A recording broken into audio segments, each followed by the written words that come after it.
And we should be all set. Good afternoon. I'm Jeb Bradley from Senate District 3, and today we'll be holding a meeting of the Senate Health and Human Services Committee. Before we get started, I'll read through a checklist to ensure that the meeting that we are holding is in compliance with the right to know law.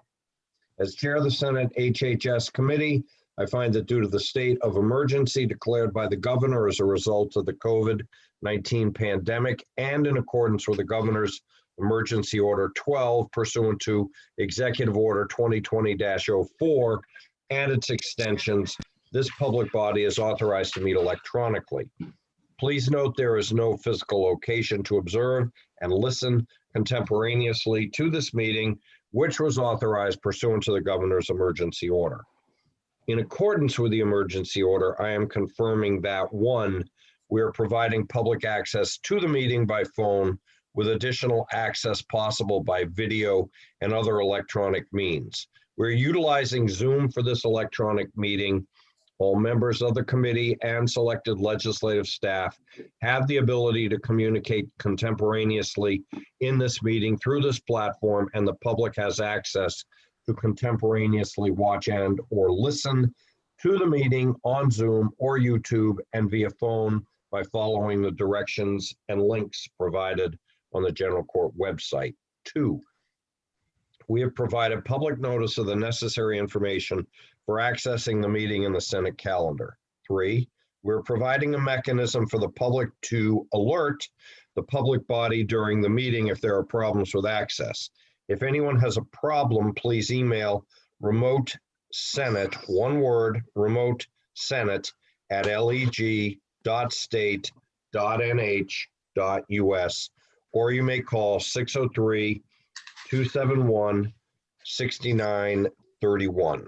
4, in the event the public is unable to access the meeting, it will be adjourned and rescheduled. 5, please note that all votes taken during this meeting shall be done by roll call vote.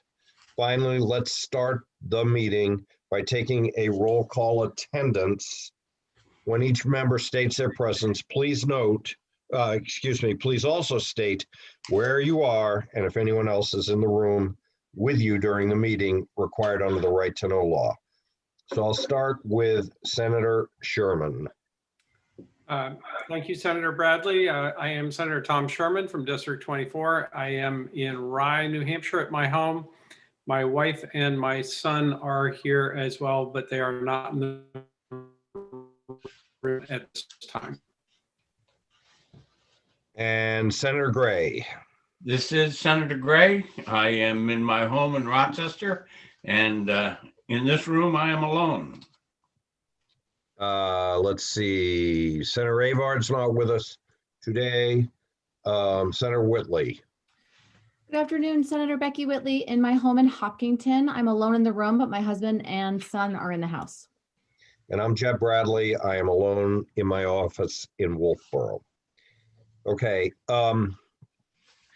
Griffin just texted me that we have some 50 or 60 speakers signed up on the 3 bills. So if it's all right with the 4 members that are here, I would entertain a motion to go into executive session right now, because if we wait till the end of the day, Josh has to keep all the folks at OLS here, or so that if there is a need for an amendment. I don't think there will be.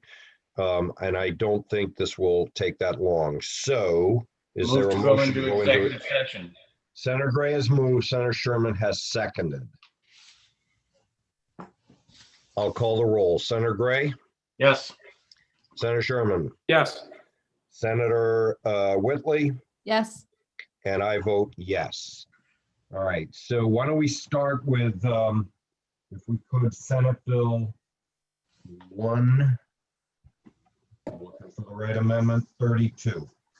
And I believe the amendment is 0434S. Which bill are we doing, Senator? 132. Oh, okay. Senator, are you okay with me sharing a copy of the amendment on the screen? Yeah, please do, Griffin. And just to be sure, you said 0434S? Yes. Okay, 1 second. Okay, so this is the omnibus bill that we heard last week. Per agreement, we have dropped section 1, dealing with the testing for COVID-19, which will be taken up as part of Senator Sherman's bill. So that is not in this amendment. So renumbering all of the parts, there are only 3 parts now. The first part was Senator Prentice's bill dealing with the micro enterprise relief fund.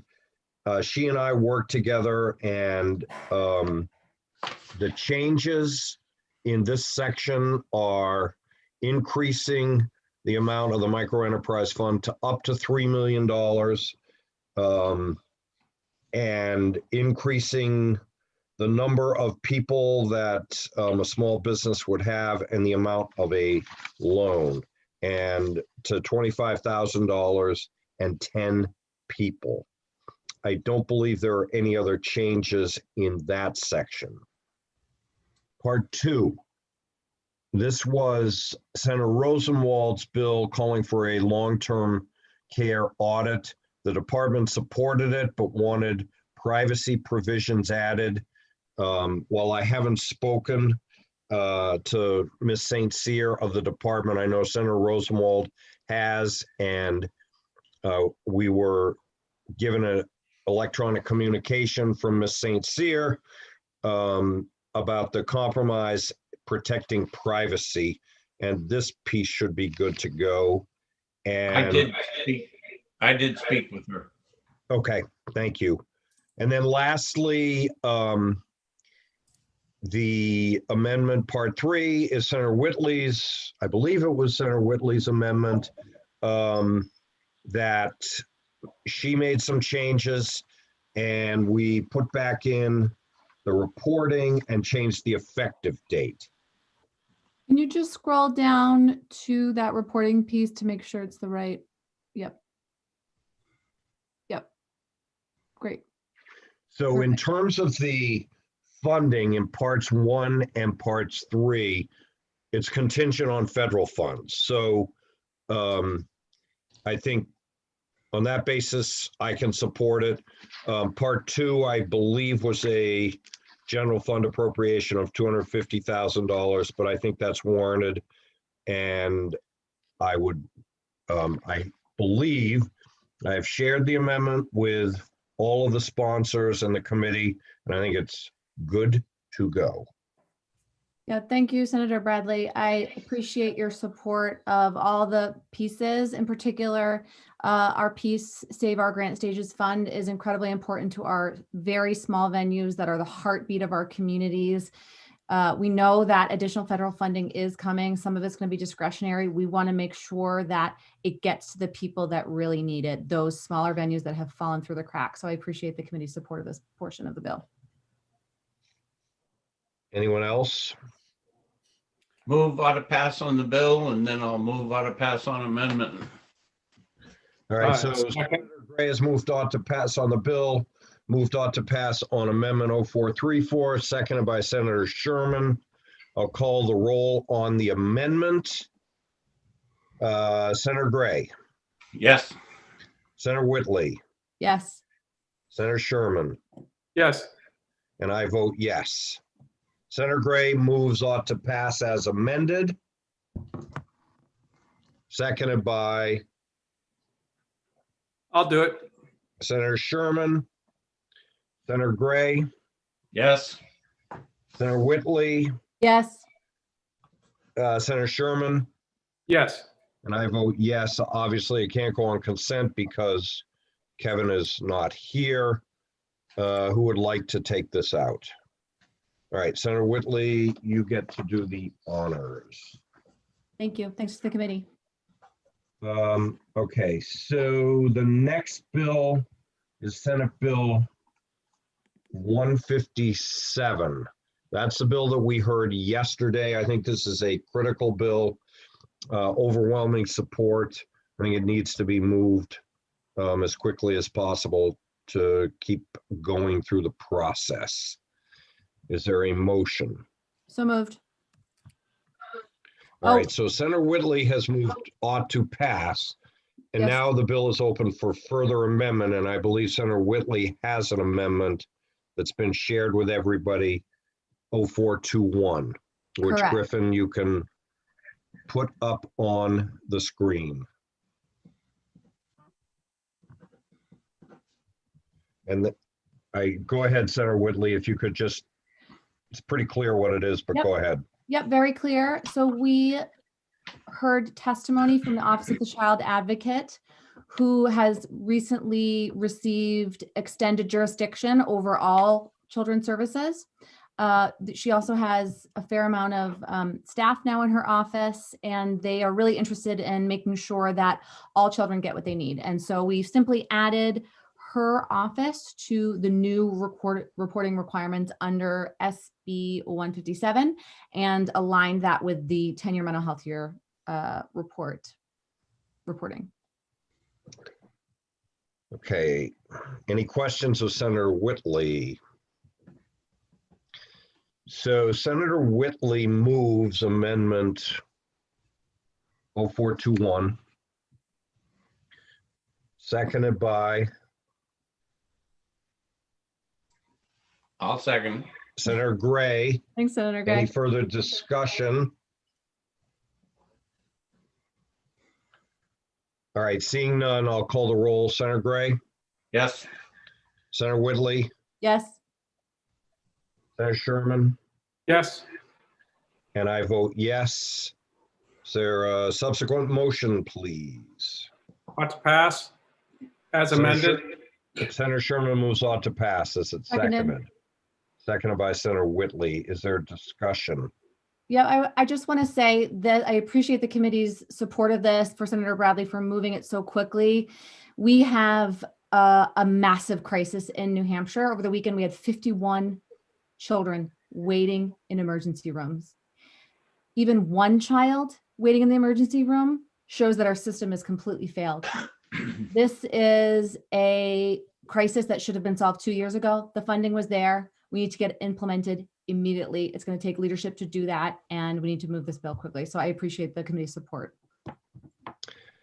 And I would just add that I appreciate how hard everyone is working on this bill and on this issue on the committee. I also just want to cite the hard work of the department yesterday and their testimony on it and how they outlined, how they're trying to stand up Senate Bill 14, the difficulties that they've faced, which obviously are COVID related, the support for mental health issues has been exceptional. Senator Gray and I have worked on this issue as long as I've been on this committee. Obviously, Senator Sherman took the lead on Senate Bill 11 last year. Senator Whitley was front and center on writing Senate Bill 14. So it's great that it's bipartisan. There's a lot of work that continues to be done. And when we're out of, or just before we're done executive session, I want to speak again, but I also just want to, we have to keep moving forward. I think this bill does it. I'm pleased that the department supports it and look forward to a successful vote. Okay, so we are on ought to pass as amended. Is there any further discussion?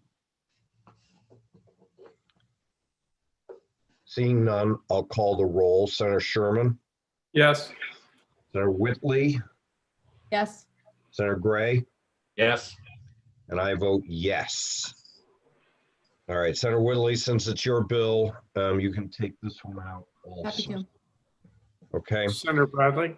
yeah, I don't know if you had it, but we do have an amendment to 123. yeah. If you want to I exec have it. it. I just saw it for the first time earlier. Since Senate Bill 123, Pretty brief. It is brief. I would ask that, I'd just like to double check it with the department since it doesn't have an FN. It looks like it's good to go. Okay. I don't No, have I a problem. Right, no rush. I just wanted to Okay, make sure thank you're you. aware. I just sent it again to Griffin and Josh and you. Okay. One other bill, and this is really more a question to Senator Gray, if you want to exec Senate Bill 152. And here's what I'd propose. I didn't, and it's my fault, realize back in December when Senator Gray was introducing 152, that section 2, the $5 million appropriation was identical to mine in a different bill. If we were to take action on it today, we could, if it's okay with Senator Gray, drop section 2, as section 2 is in an omnibus bill in front of finance right now. Same language, same place, and it would allow sections 1 and 3 to move forward and move straight to the House as, excuse me, there would not be any need for an appropriation or finance. But I would look to Senator Gray for guidance. If you want your bill to go to finance with this in it, we could exec it that way too. Senator Gray will move ought to pass and move an amendment to drop part 2 of the bill as a committee amendment. I'll second. Okay, thank you. So a committee amendment to drop section 2 lines 5 through 11. That's what we would vote on first. Senator Gray, Yes. Senator Whitley, Yes. Senator Sherman, Yes, and I vote yes. Senator Gray moves ought to pass as amended. I'll second. Seconded by Senator Sherman. Discussion. Seeing none. Senator Gray, Yes. Senator Whitley, Yes. Senator Sherman, Yes, and I vote yes too. Senator Gray, you get the honors on this one. Thank you, sir. Okay, and Kirsten will make sure that we all have the amendment on Senate Bill 123.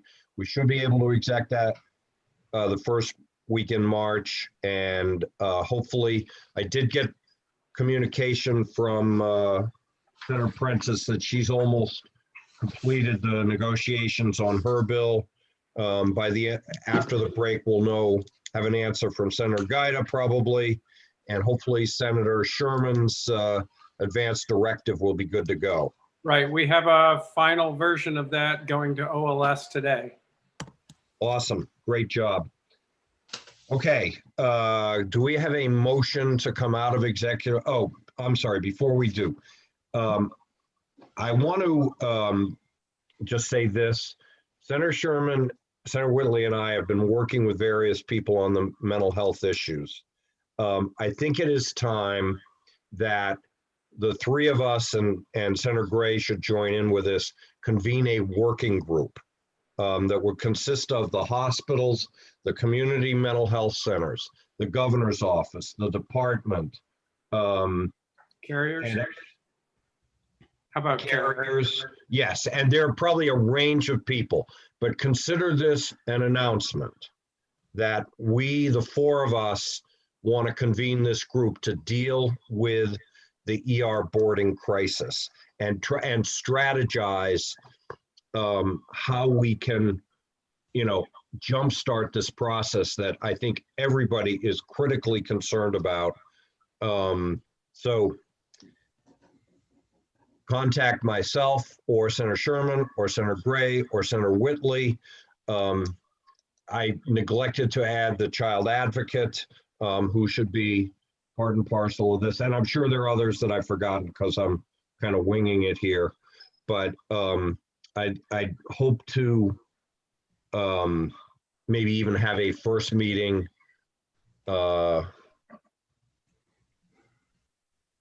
in early sometime next week is what I'm saying. Okay. And Michelle Merritt has been a real driver of this, Senator. just wanted to be sure that Yep. she was recognized. Okay, Move to come out of exec. Second, Second. okay, move out of exec by Senator Sherman, seconded by Senator Gray. Senator Sherman, Yes. Senator Gray, Yes. Senator Whitley, yes. and I vote yes too. Okay. So. Now, where's my script? I think we're opening the hearing on the dental benefit bill. SB 150. And that prime sponsor, I have too many papers floating around here, is Senator Rosenwald. So if she can be called up, that would be great. Thank you, Mr. Chairman. I think I'm unmuted now. For the record, I'm Senator Cindy Rosenwald from District 13, most of Nashua. And I'm pleased to introduce to you Senate Bill 150, which will establish a dental benefit for adults in the Medicaid program. This bill will help New Hampshire's almost 120,000 adults who are enrolled in traditional and expanded Medicaid, because currently only children here have access to routine dental coverage. And not only will this benefit improve the health of the covered population, because as we all understand, poor oral health leads to poor overall health. It will also save money upstream in Medicaid on other health treatments, such as emergency department costs and emergency extractions, which is the only current benefit for adults. But it's also an economic development tool. Working age adults who receive dental care won't have the dental problems so often that can hinder their employability and financial mobility, ability to get off of Medicaid. There's been a desire to have this benefit for at least the 16 years I've been in the legislature. I hear about it frequently from constituents, and there's a growing acceptance that the benefit is important. Over the last 2 years, there's been a work group led by the department created in House Bill 4, the last budget trailer. And Mr. Chairman, you and I have been part of that. That group has been active for 2 years, gathering data, listening to stakeholders. And last year we had a bipartisan bill that passed. Unfortunately, it was vetoed, but the initiative is still vitally important. This year's bill, Senate Bill 150, is also a product of the work group. There are some changes to last year's bill. The start date is pushed back to September 1st of 2022, but it now, and I think this is important, it aligns with the managed care contracting period. The benefit will not include endodontics, which I think are root canals. This was a request of the dentists, and they'll have to explain why. The pediatric benefit will be rolled in later after the adult benefit is, but that should also achieve significant savings. And I think also it's important to note that the cost, as indicated in the fiscal note, is approximately half of the cost of last year's bill. So while there's cost, there will be savings too down the road, not only elsewhere in healthcare, but I believe the expansion enrollees will be able to find better paying jobs and exit Medicaid altogether. I hope the committee will look favorably upon this bill, and I'd be happy to answer questions.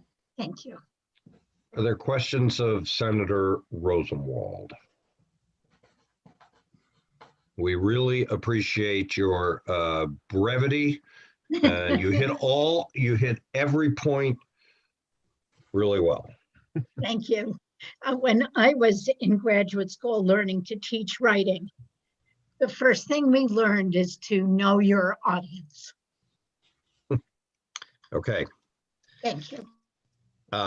So Kirsten Griffin, can we bring in the department first?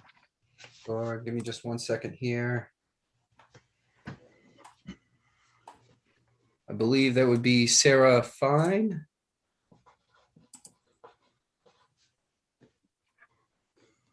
Good afternoon. Can you all hear me? Yep. Go ahead, Miss Okay. Fine. It's Finney. Sorry. Sorry. That's okay. I've spent my life explaining that. Thank you, Mr. Chairman, for this opportunity to speak to you. I'd like to introduce myself. I'm Dr. Sarah Finney. I have been the Medicaid Dental Director for the past 6 years. I have watched oral health change over the years. I've been in state for over 30 years. And I am very pleased that we finally reached this point where oral health is really being recognized as being a part of overall health and that you can't separate the two. The department supports this bill. And what I would like to do today is be able to answer any questions that you may have on the fiscal note. I'd also like to express my appreciation to Senator Rosenwald for that beautiful delivery of information. And I appreciate her continued work in the work group over the past 2 years. And I would also like to recognize how much work the work group has done to really get us to this point of understanding what are the parts of a dental benefit are the most necessary. We understand the fiscal constraints, but we also know that there are certain services that are most important for our beneficiaries to receive. So if you have questions, I would be very happy to answer them. Are there questions of Miss Finney? So I'm trying to pull up the fiscal note right now because when I printed this bill a few days ago, the fiscal note wasn't there. As I recall, the fiscal note of the bill last year was $6 million to $11 million. Senator Rosenwald indicated it was a potential $3 million cost. Is that correct? That is not correct. I'm concerned that you don't have a copy of the fiscal note because I did submit that to John Williams. Well, that may be my problem because I printed the Okay. bill a while ago. If you go to page 4 of the fiscal note, there is a chart and the column on the far right, which is marked as the August 2020 plan, includes all of the cost estimate for the benefit. Okay, I see it now. Yep. That is not. So if you look at the projected state costs, it's 6.4 to 11 million. Right. For the state cost, the state share would be 5.84, and for the traditional population, and the state cost for the expansion population would be 1.61. And then for the federal cost for the traditional would be 5.84, and the expansion population would be 14.49. Okay. I'm seeing a different fiscal note apparently, but That is not the correct, that's. That, I mean, we don't need to get bogged down in this. At this point, there may be more questions later. Has the department, I think I'll go to my second question, also tried to estimate the projected healthcare related savings in Medicaid from good oral health? What we have included is the savings that would occur with the reduction in the emergency department costs. The other costs beyond that are a little more difficult to define. So, reduction in cardiovascular disease, diabetes management. I can provide you with another document which comes from the work group that breaks down those costs in a little more detail. Okay, that would be great. Senator Sherman. Just quick question. Dr. Finney, can you just tell me with this state investment, how much return on investment are we getting from the federal government? Just what is the amount? And I think you may have mentioned it, but I wasn't completely clear because I was trying to read the fiscal note that's on the screen. What is that total amount of federal dollars coming in for that state investment? For the traditional portion, it would be 5.84, and for the expansion, 14.49. So almost $20 million of federal funding. Correct. In return for about $6 million of state? 7.45. Okay, so that's almost I can't do the higher math, but it's a 3-to-1 return on investment. That's pretty good. Thank you. Thank you. Just as a note, I did see Henry Littman had his hand raised, so I have Okay. brought him into the conversation. Yeah, go ahead. Yeah. Thank you. Good afternoon, Henry. Good afternoon, Senator, Chairman, and members of the committee. I think what happened on the fiscal note, as I'm looking at it, is that there were 3 columns of what we submitted, and I think only 2 got picked up. The third column, which is the one that we're proposing, Dr. Finney just quoted the right numbers. The total federal that would come in would be 20.32 million, comprised of 5.84 million and 14.49 million. 5.84 on the traditional and 14.49 on expansion. The expansion is much higher because of the 90% match.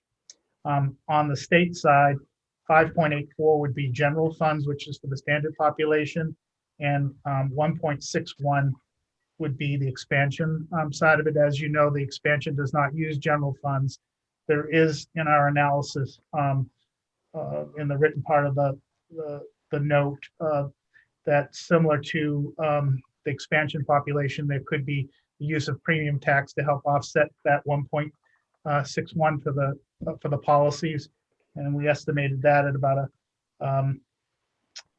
just about $1 million would be available through the tax on the policies themselves.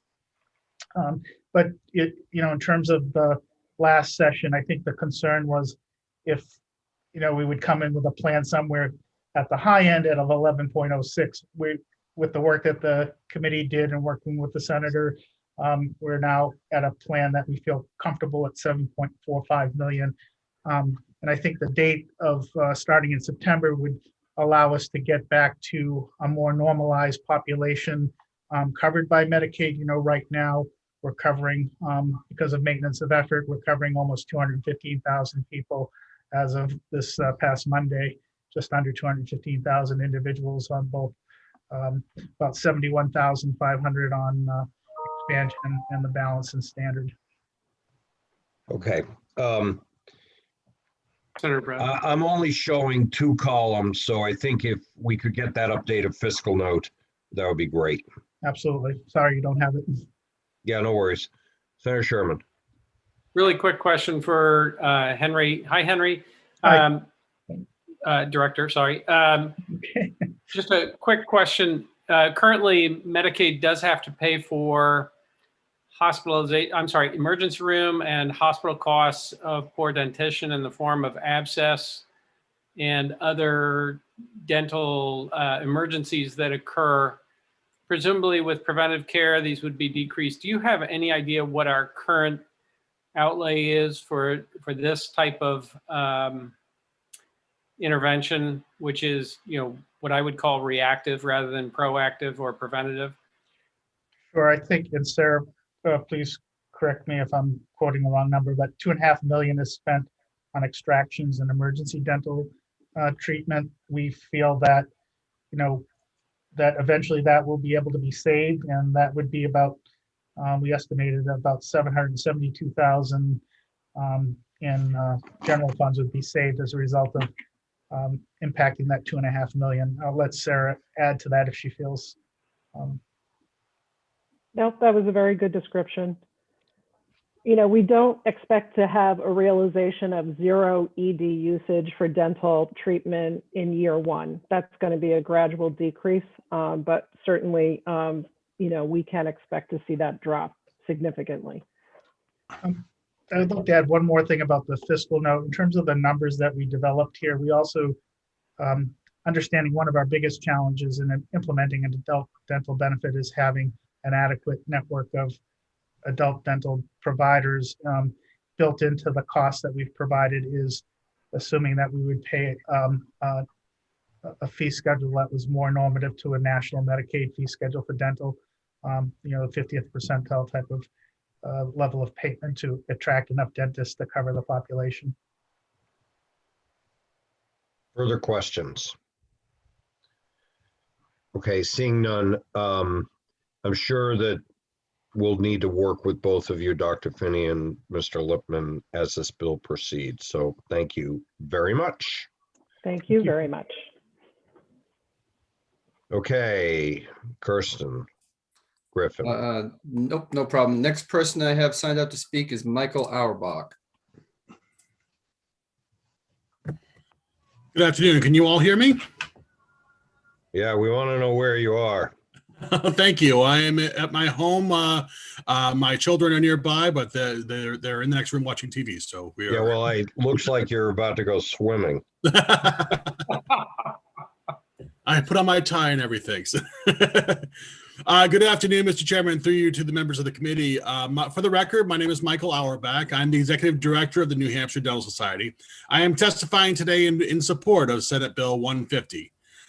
The New Hampshire Dental Society is a statewide organization representing about 1,100 members of the dental profession, including dentists, dental hygienists, dental assistants, and practice managers. Our mission is to advocate for the practice of dentistry and the advancement of oral health of the public. And as you all know, these two items are not mutually exclusive. For many years, the NHDS has consistently advocated to create an adult dental benefit, Medicaid benefit. The first important step was the passage of HB 692 and its subsequent iteration, HB 4, last year. As mentioned previously, that bill lacked specific details about what form that benefit would take in New Hampshire, instead creating the HB 4 working group, which is comprised of the committed oral health stakeholders, including NHDS. We all know that provider participation in Medicaid is low. In addition to low reimbursement rates, dentists in New Hampshire have overwhelmingly identified the lack of care coordination, especially with vulnerable populations, as the greatest impediments to participation.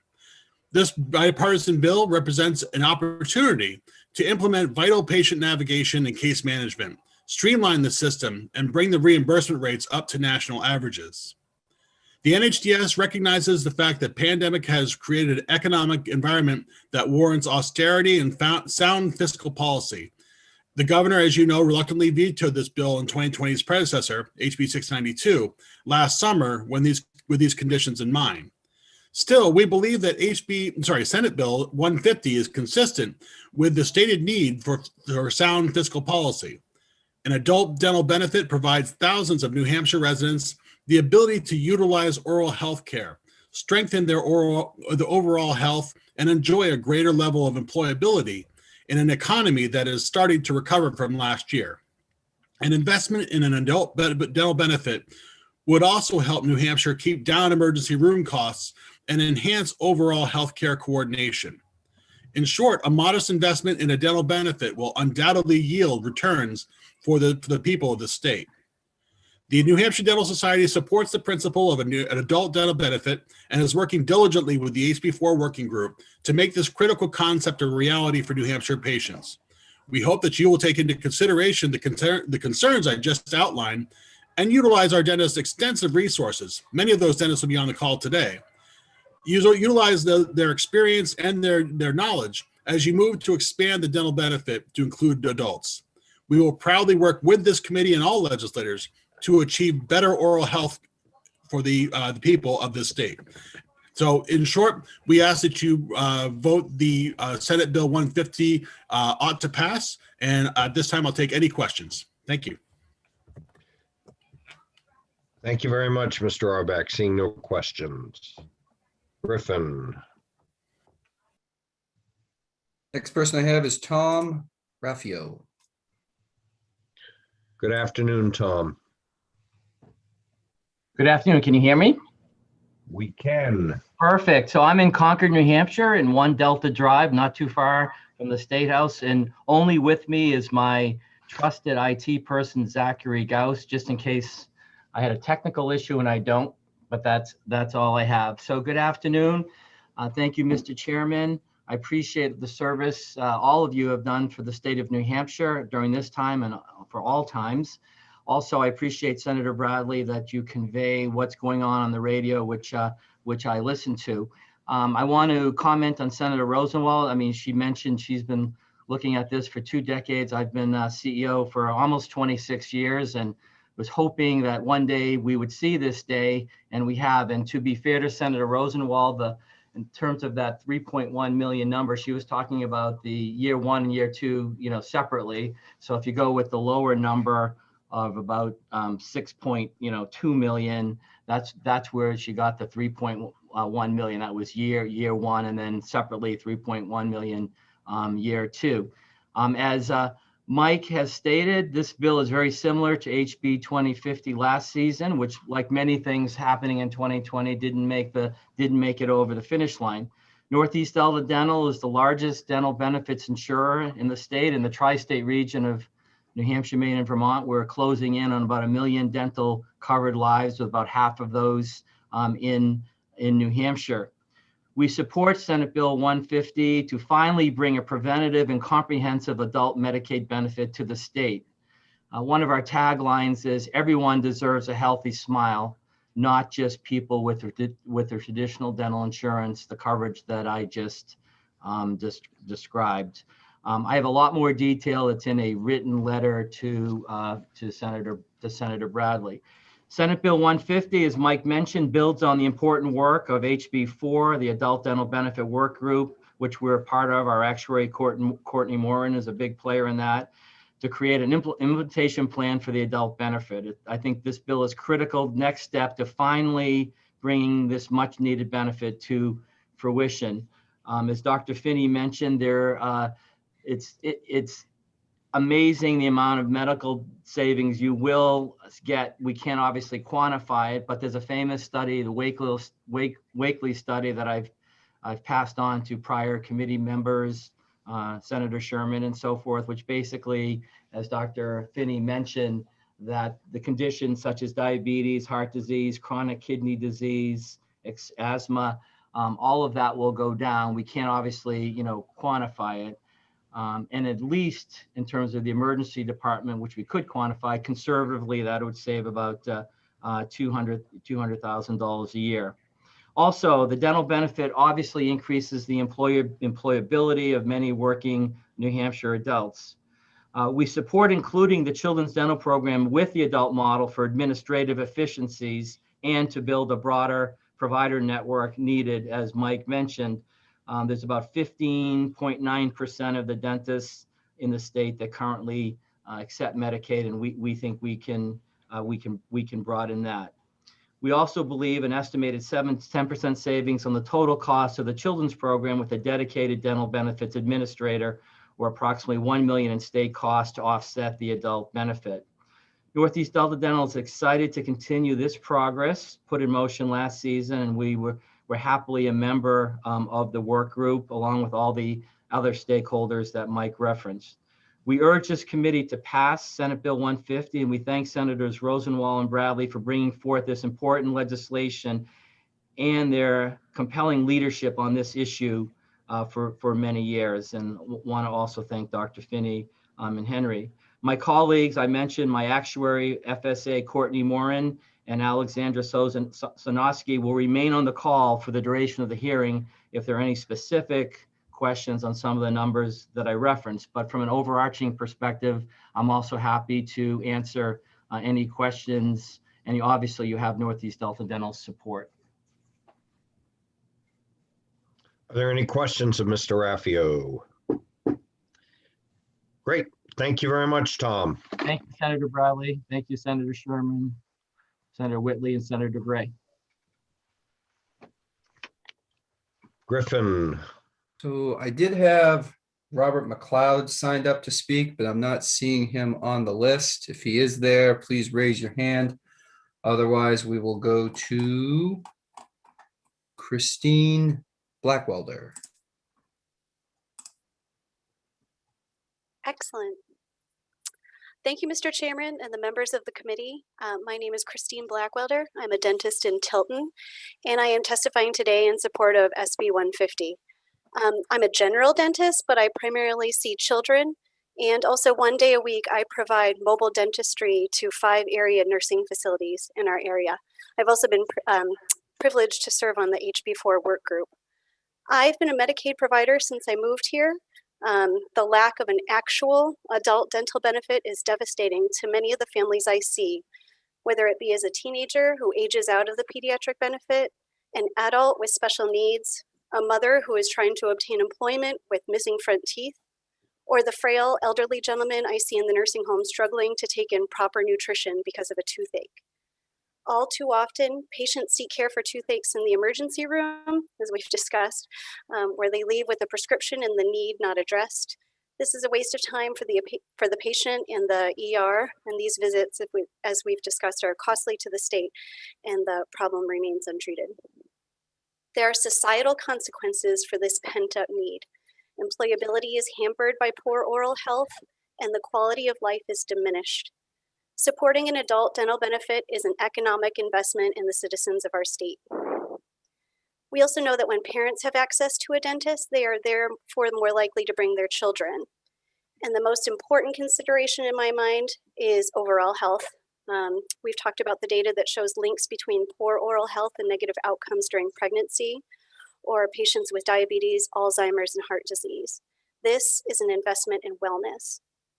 So let's be realistic. We know it's not as simple as funding this benefit. We also need to design a program that offers navigation for these patients with care coordination, transportation, language assistance, and education. The program needs to consider reimbursement in alignment with national averages, incentivizing prevention, and decreasing administrative burden. These patients have gone sometimes decades without dental care, and therefore their needs can be significant. We must consider that not all teeth will be able to be repaired. Some may need to be replaced with prosthetics like dentures or partials. So I join my colleagues at the New Hampshire Dental Society in support of this bill and ask that you vote ought to pass. I am grateful for your time and commitment to oral health and welcome any questions. Thank you. are there questions for Dr. Blackwelder? Seeing none. Thank you very much. Thank you. It's, again, looking to see if Robert McLeod is in the attendees list. Still not seeing him, so if he is present, raise your hand or press *9 if you're on the phone. Otherwise, we will go to. No, she's not here either. Let's see. Let's go to JB Brackett.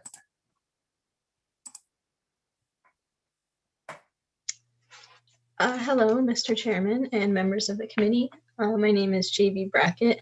I'm here speaking on behalf of NAMI New Hampshire in support of SB 150.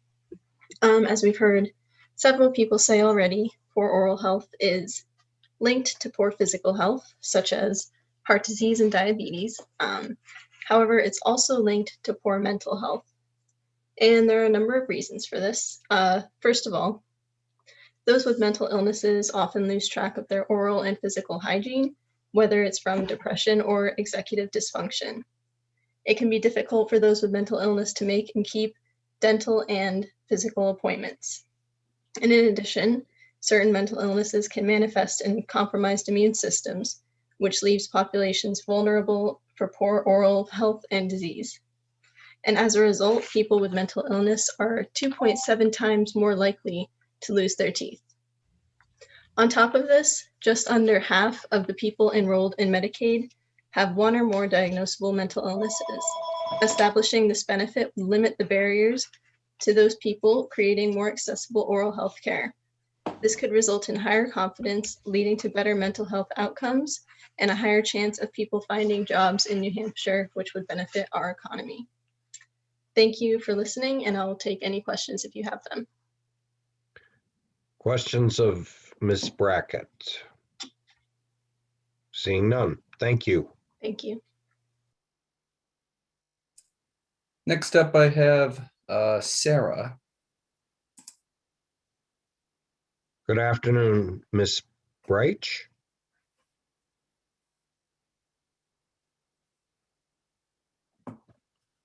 Sarah, you should be allowed to speak.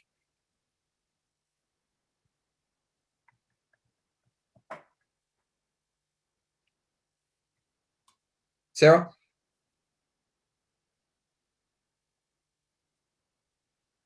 We can, Sarah, we'll come back to you. At this time, I'll move to Lisa Bowden. Good afternoon, Lisa. Hi there. Nice to see you all. Senator Bradley and other members of the Senate Health and Human Services Committee. I appreciate your attention to SB 150, and here we are again. For the record, my name is Lisa Bowden, and I'm the Executive Director of ABLE New Hampshire. On behalf of our members across the Granite State, allies, and the Board of Directors, we strongly encourage you to support SB 150. ABLE has been aggressively advocating for this policy improvement for several years prior to SB 692's passage, and is very pleased to be participating in the HB4 Oral Health Work Group. As you know, this bill represents the combined efforts of many experts, elected officials, managed care organizations, public and private providers of oral health care, and most importantly, consumers who have all come together with other stakeholders to build a feasible framework for New Hampshire's most important positive policy step forward in healthcare policy. Finally, the provision of oral health for Granite Staters' most vulnerable citizens, recipients of Medicaid. It is deeply encouraging to see strong bipartisan support for SB 150. It is really time to reverse penny-wise and pound-foolish healthcare policies, which significantly contribute to people with disabilities experiencing the poorest health outcomes of any identified population in America. As you have previously heard from ABLE New Hampshire, the data is clear that people with poor oral health struggle to secure employment among the many consequences of poor oral health. People with disabilities already face discrimination in our society from potential employers who believe the myth that people with disabilities are not quite employable. And they don't make really good employees. As a population, people with disabilities experience the highest rates of poverty of any identified group, in part due to these types of myths. So which employer is going to hire a person with a disability whose mouth is full of decay and in periods of pain? If New Hampshire is interested in raising rates of employment, as well as improving health outcomes for people who experience disabilities, we must finally make providing fiscally sound and comprehensive oral health care the law in New Hampshire.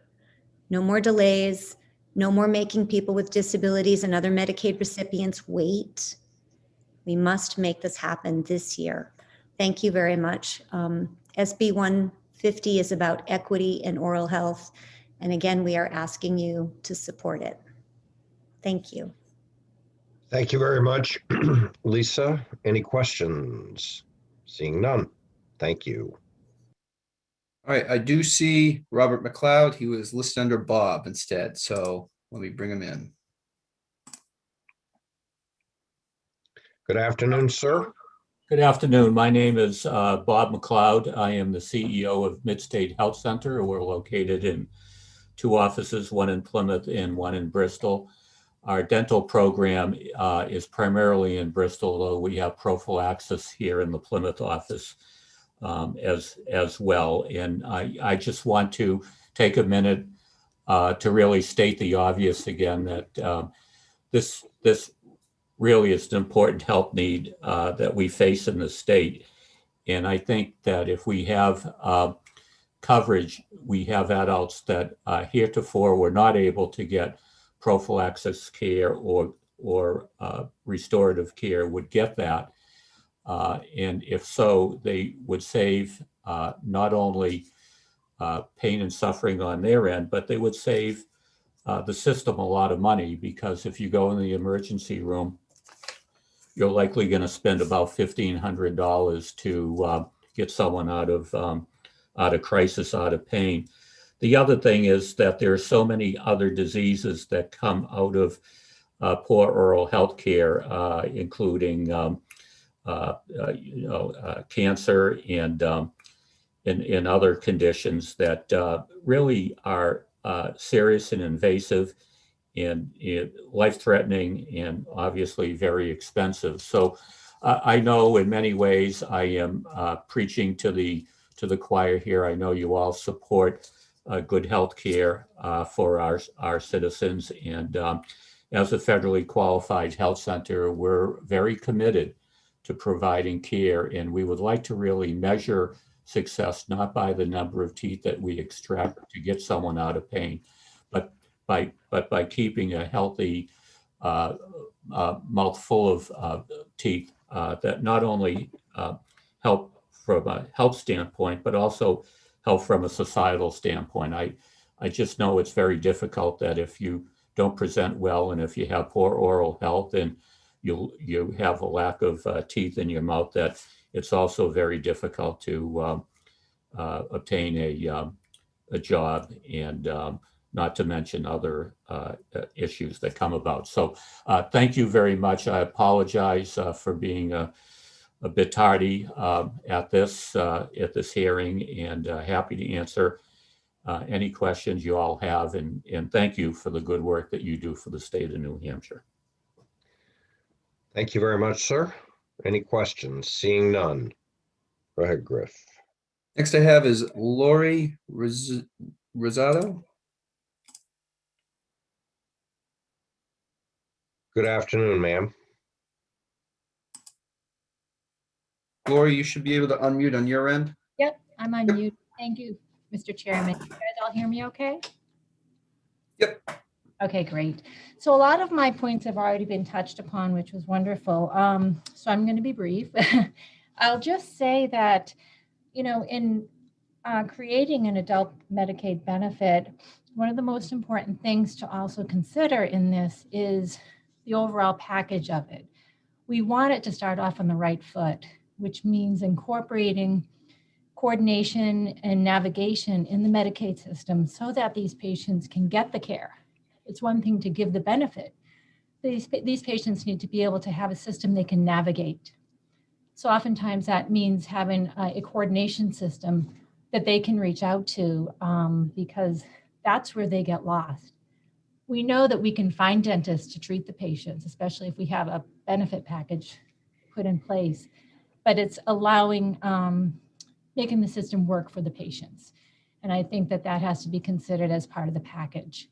Everything else I was going to say was already stated. You know, it's just wonderful to see that oral health is now being incorporated as part of overall health, because that's our number one goal here. And we know that we're going to, you know, we can make it a great system for the patients that need it. And we know there's a lot of pent up needs out there in the adult population. And we're here for you guys for any assistance through the Dental Society, through myself.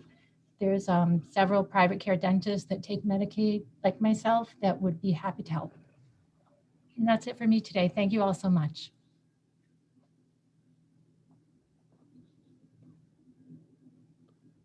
Are there questions of Ms. Rosado? Seeing none, thank you very much. Next I have is Josh from the New Hampshire Dental Society. Senator Gray, can you take over for a couple of minutes? Yes, sir.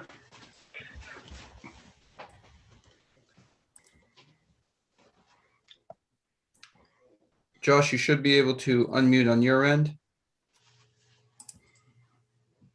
All right, can you guys hear me okay? Yep. Can. Sorry about that, first time doing this format. So thank you, Mr. Chairman, members of the committee.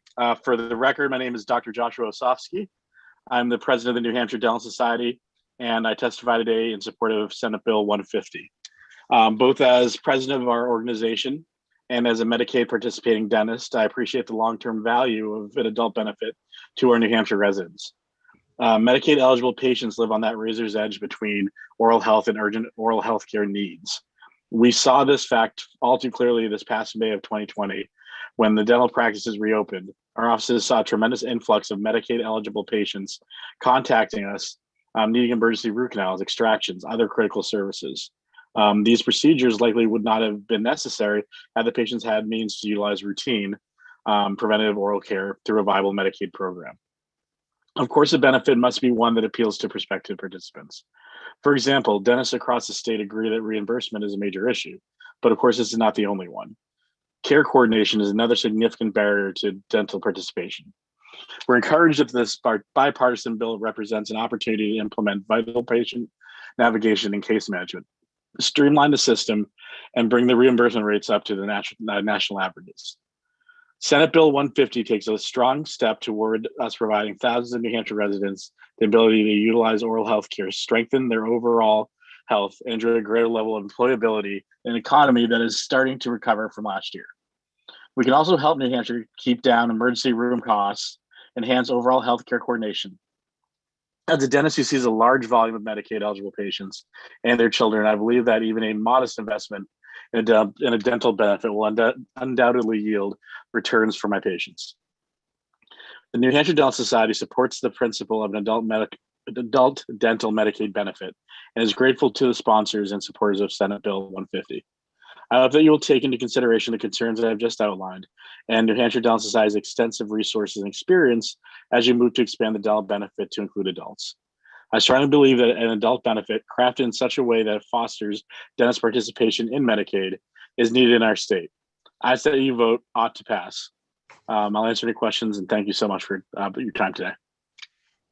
Does the committee members have any questions? Seeing none, thank you very much. And Griffin? We did try bringing her in earlier with Sarah. I'll just see if she can successfully unmute on her end. Sarah? I do see that she's unmuted, but I can't hear anything from her.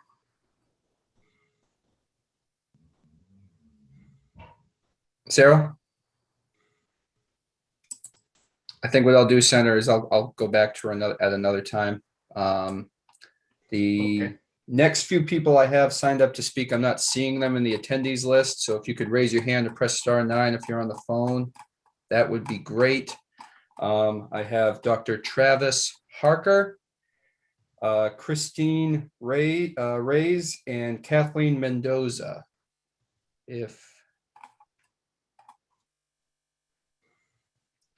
Oh, okay. I think I got Kathy.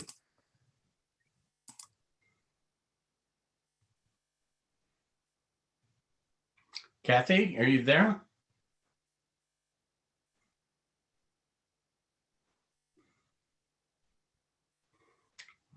Not hearing anything from her either. Yeah, I'm not either. Another individual who does have their hand raised, Senator Bob Guida. I'll bring him in and let Kathy work out stuff on her end.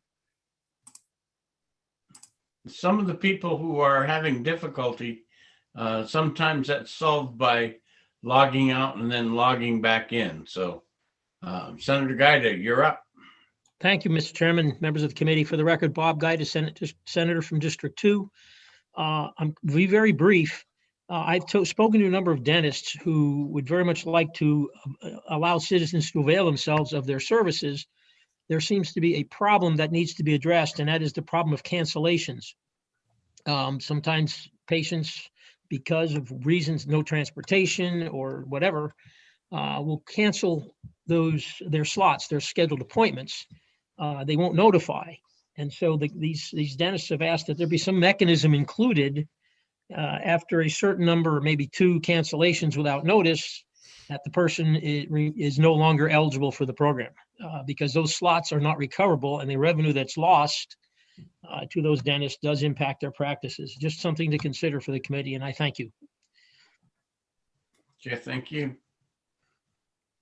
Senator Bradley, you're back. I'm back. Yep. Thank you.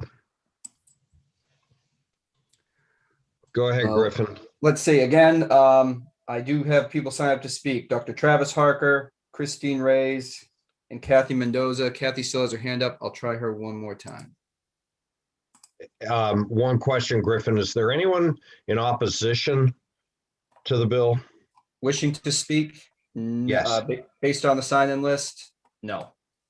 Okay, so I'd ask any further speakers to try not to be repetitive. Thank you. Ms. Mendoza, you should be allowed to speak.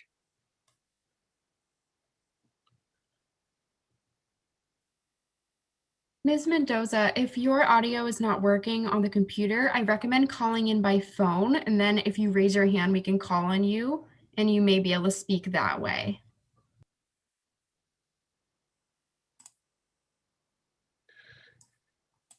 Other than that, Senator, I do not see anybody else wishing to speak on this bill unless they'd like to raise their hand and indicate they'd like to do so. That's all I got. Do we give that woman time to call back? Yep, that's why I wanted to ask Senator Bradley. Okay, I'll tell you what, I was going to take a 3-minute recess between hearings, so I guess we'll take a 3-minute recess right now, and then we'll come back, and if Ms. Mendoza is available, we'll hear from her and then move on to the next. So we'll be in recess until 2:42, 4 minutes.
Want me to bring Kathy back in?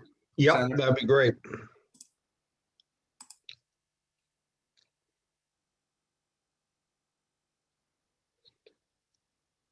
It appears she's unmuted, but I can't hear anything. Senator, with your permission, what I can do is I can reach out to the individuals who signed up and wanted to speak, but we haven't heard from. I can email them and ask if they'd like to submit any written testimony. And All right. can share with the I mean, committee. I apologize, but that's the best we can do. Yeah. All right. So hearing no more speakers, I will close the hearing on Senate Bill 150. So I just had a request from Senator Gaida because he has to be somewhere. Would the committee members mind if I opened the hearing on 149, because we are within the time frame?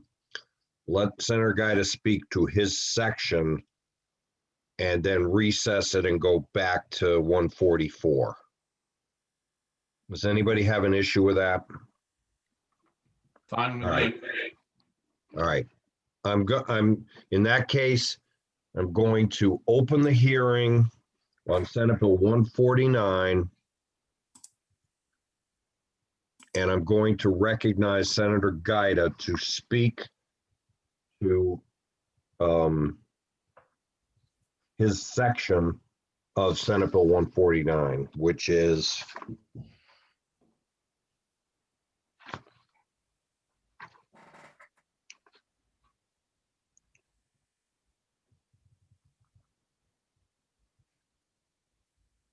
Section 7.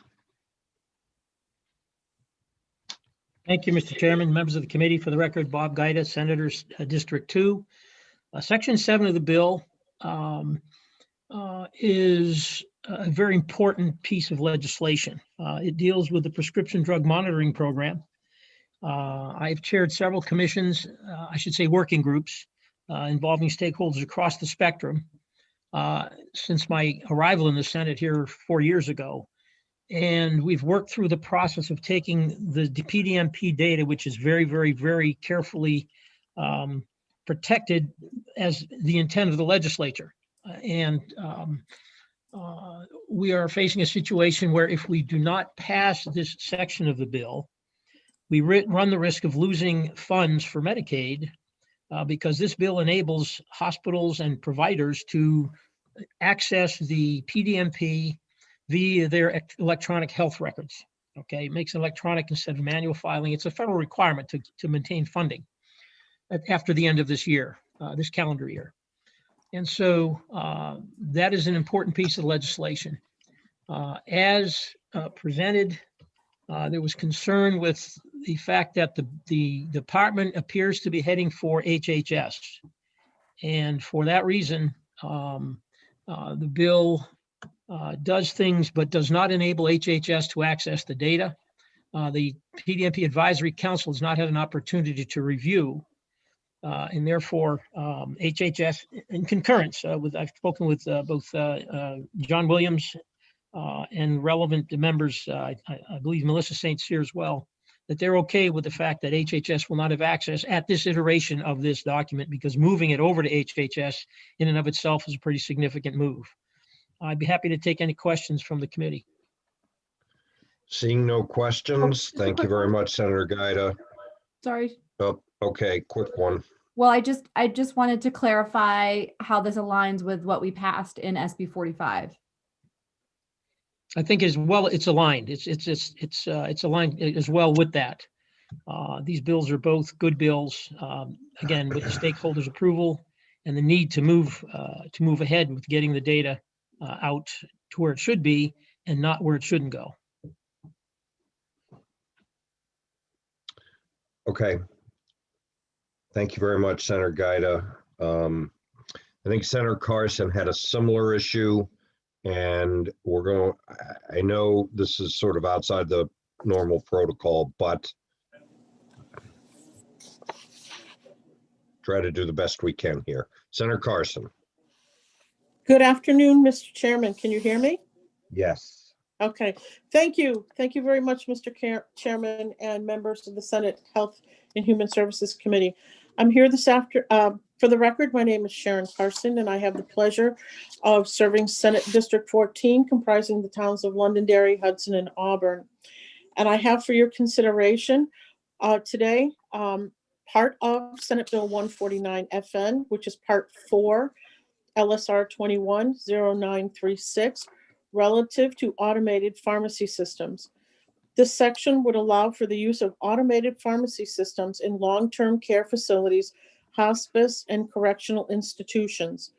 Use of these systems is already allowed in 17 states and in the District of Columbia. Representatives of these systems approached the New Hampshire Board of Pharmacy for authorization to use them in New Hampshire, and the board suggested they get legislative approval first. This is the genesis of this section of the bill. There are representatives of these systems of that plan that are here this afternoon that are going to be testifying. So I would ask you to hold your questions until they're recognized to speak.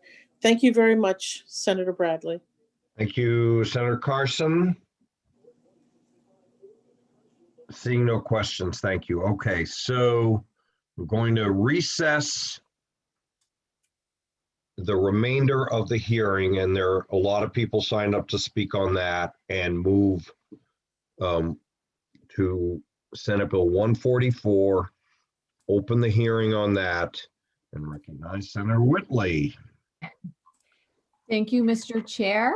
And for the record, my name is Becky Whitley, and I'm honored to serve New Hampshire Senate District 15, which includes the communities of Concord, Pennacook, Henniker, Hopkinton, and Warner.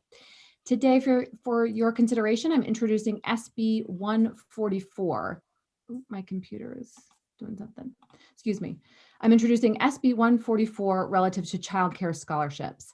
This bill simply shifts from attendance-based payment to enrollment-based reimbursement for participating child care providers in the Child Care Scholarship Program. By way of background, the Child Care Scholarship Program plays a very significant role in ensuring that all New Hampshire families can access quality, safe, and reliable child care regardless of income. This particular bill will help level the playing field for families who do qualify for the Child Care Scholarship. It will incentivize child care providers to open their doors to these families and provide stability to New Hampshire families, especially in an uncertain time. So all working parents know that when a child wakes up sick and can't go to childcare for the day, the entire family scrambles.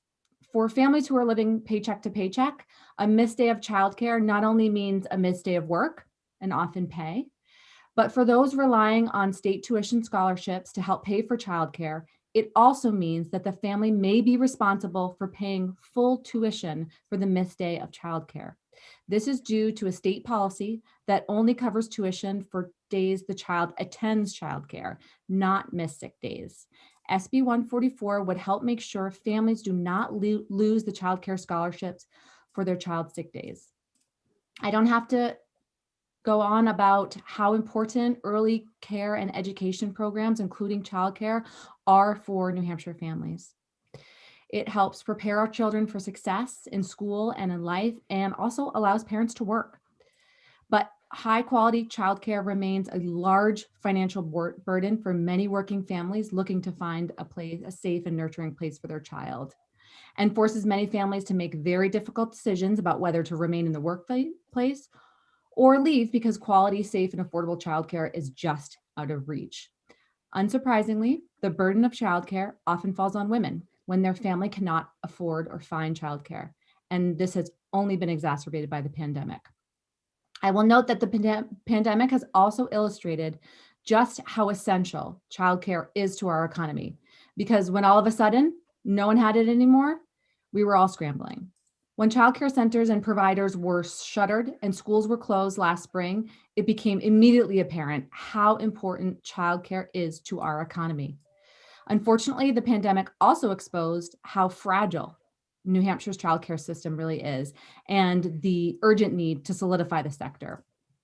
If left unaddressed, the pandemic's impact on access to childcare will likely have detrimental effects on children and families for years in ways that will compound existing inequities in the long term and slow our efforts at building a strong and future-focused economy in the Granite State. In the past year, New Hampshire women have lost more jobs than men, taken on more caregiving responsibilities, and served as the majority of essential workers on the front lines.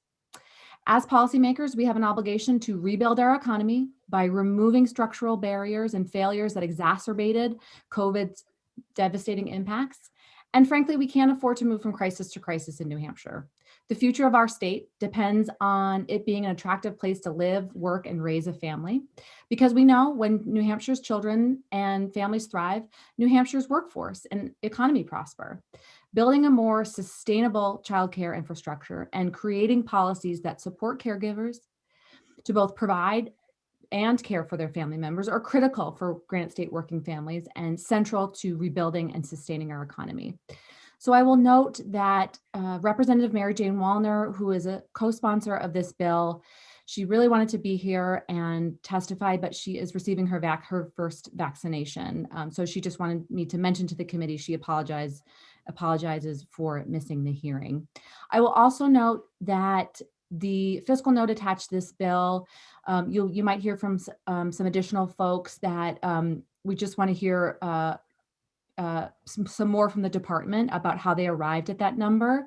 There are some folks that think that the number for this change maybe is closer to $7 or $8 million rather than the 17+ million noted in the fiscal note. So that's an issue that we can discuss with advocates and with the department, and I'm happy to take any questions. Are there any questions of Senator Whitley? Seeing none. Great, thank you. Griffin, can we have the department next, please? Sure, just 1 second. I'll be sure I'm calling the right people here. So I will bring in Director Lorden. Give me 1 second.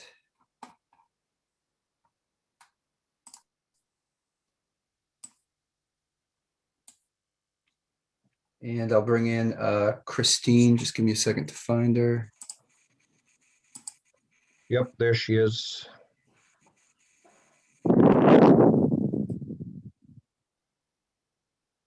Good afternoon. Can you hear me? Yeah, good afternoon. So thank you, Senator Chair and members of the committee. If I go in and out, I've been having Zoom issues all day. So I have my feel like I'm flying a plane headset on, but I'm hoping that's going to help. I'm going to start and then I will turn it over to Rebecca Lorden, who is our fiscal specialist, finance director, because I know there were some questions about the fiscal note.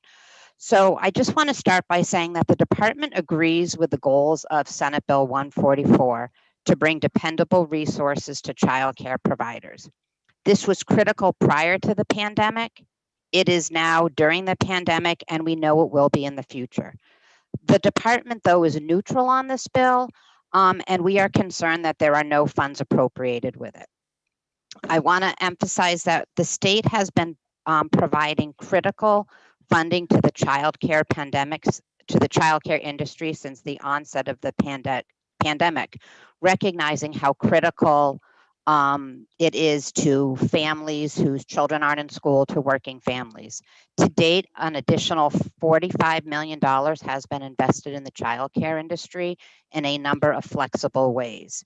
And then earlier this week, we did announce that just under an additional $20 million of federal dollars will be invested. These efforts are critical to sustain the field so that when schools reopen, parents return to work fully, the critical supportive services such as childcare will be there. New Hampshire is working collaboratively with the other New England states on a potential regional approach to what childcare may look like in the future.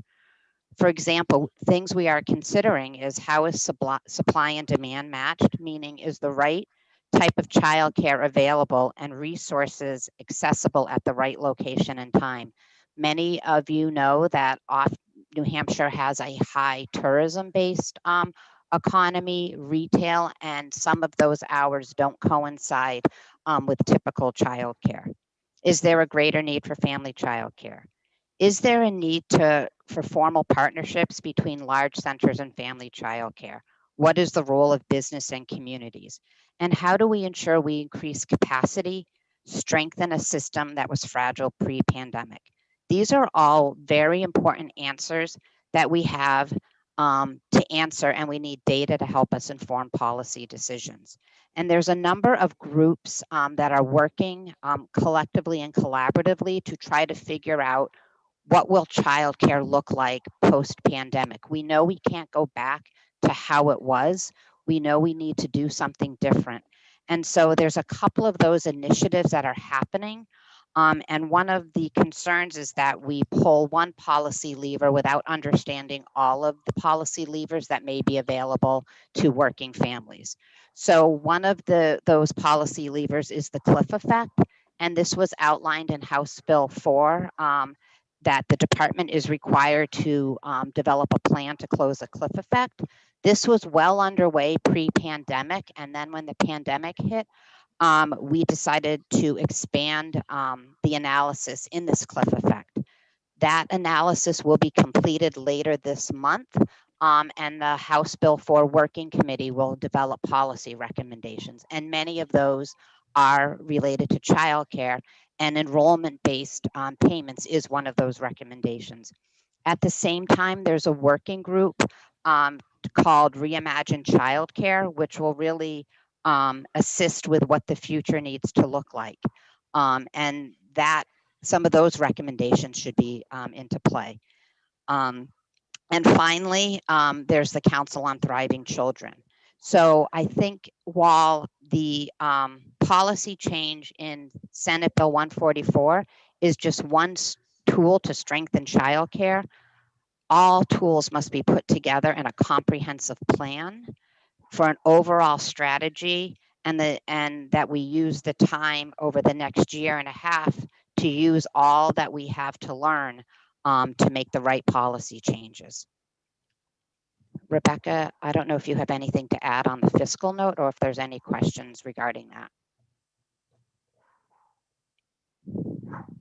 Do you have any questions on the fiscal note? I think there are questions, yes. So go ahead, Senator Whitley. My first question is to Chris Santinello. Do you agree that there's a childcare crisis right now in New Hampshire? I agree that the child care system is fragile and that it's complex, and that we need to think about the future and how what will child care look like, and it may not look like what it was before. And I think we need to think about what does child care need to look like in the future. Follow up? Follow. Are there children right now or are there families right now that can't access childcare? I don't have that data in front of me. Okay. So I do have some questions about the fiscal note if we want to turn to that. So go ahead. My first question is, and one that I've asked before of the department, if you could tell us what is because we're talking about reimbursement based on absentee, when kids are at daycares versus just base enrollment. What's the percentage absenteeism the department used to calculate the fiscal note? And what's the current rate of absenteeism in the program? I did not use any absenteeism dates. I looked at the average amount of kids over a 6-month period prior to the pandemic. And I utilized the amount, an average cost for that 6 month to come up with a cost per kid per day. Then I applied it to 261 days, which is Monday through Friday, the whole year, and applied that rate to that average amount of kids to come up with the amount it would cost for childcare for the year. Okay. So do you have the data about what the current rate of absenteeism is? I don't, but I believe that we're paying absenteeism through federal dollars provided through the pandemic. So, okay, thank you for that. So am I correct that during the months of April, May, and June, so we're talking beginning-ish of the pandemic, that the department actually used the methodology considered in 144? Is that correct? No. I pre-pandemic numbers. No, what during the months of April, May, and June, that you use this new reimbursement that's being considered under 144? No. No, you didn't. Rebecca, we did do disaster billing for those Right, months. but we did enrollment based, but we did many other initiatives at the same time. And just to clarify what numbers you did use, did you use pre-COVID numbers when calculating the fiscal note rather than, sort of current numbers? Yes, because the utilization was much higher pre-COVID, and the department would like to be looking towards trying to increase enrollment throughout the state.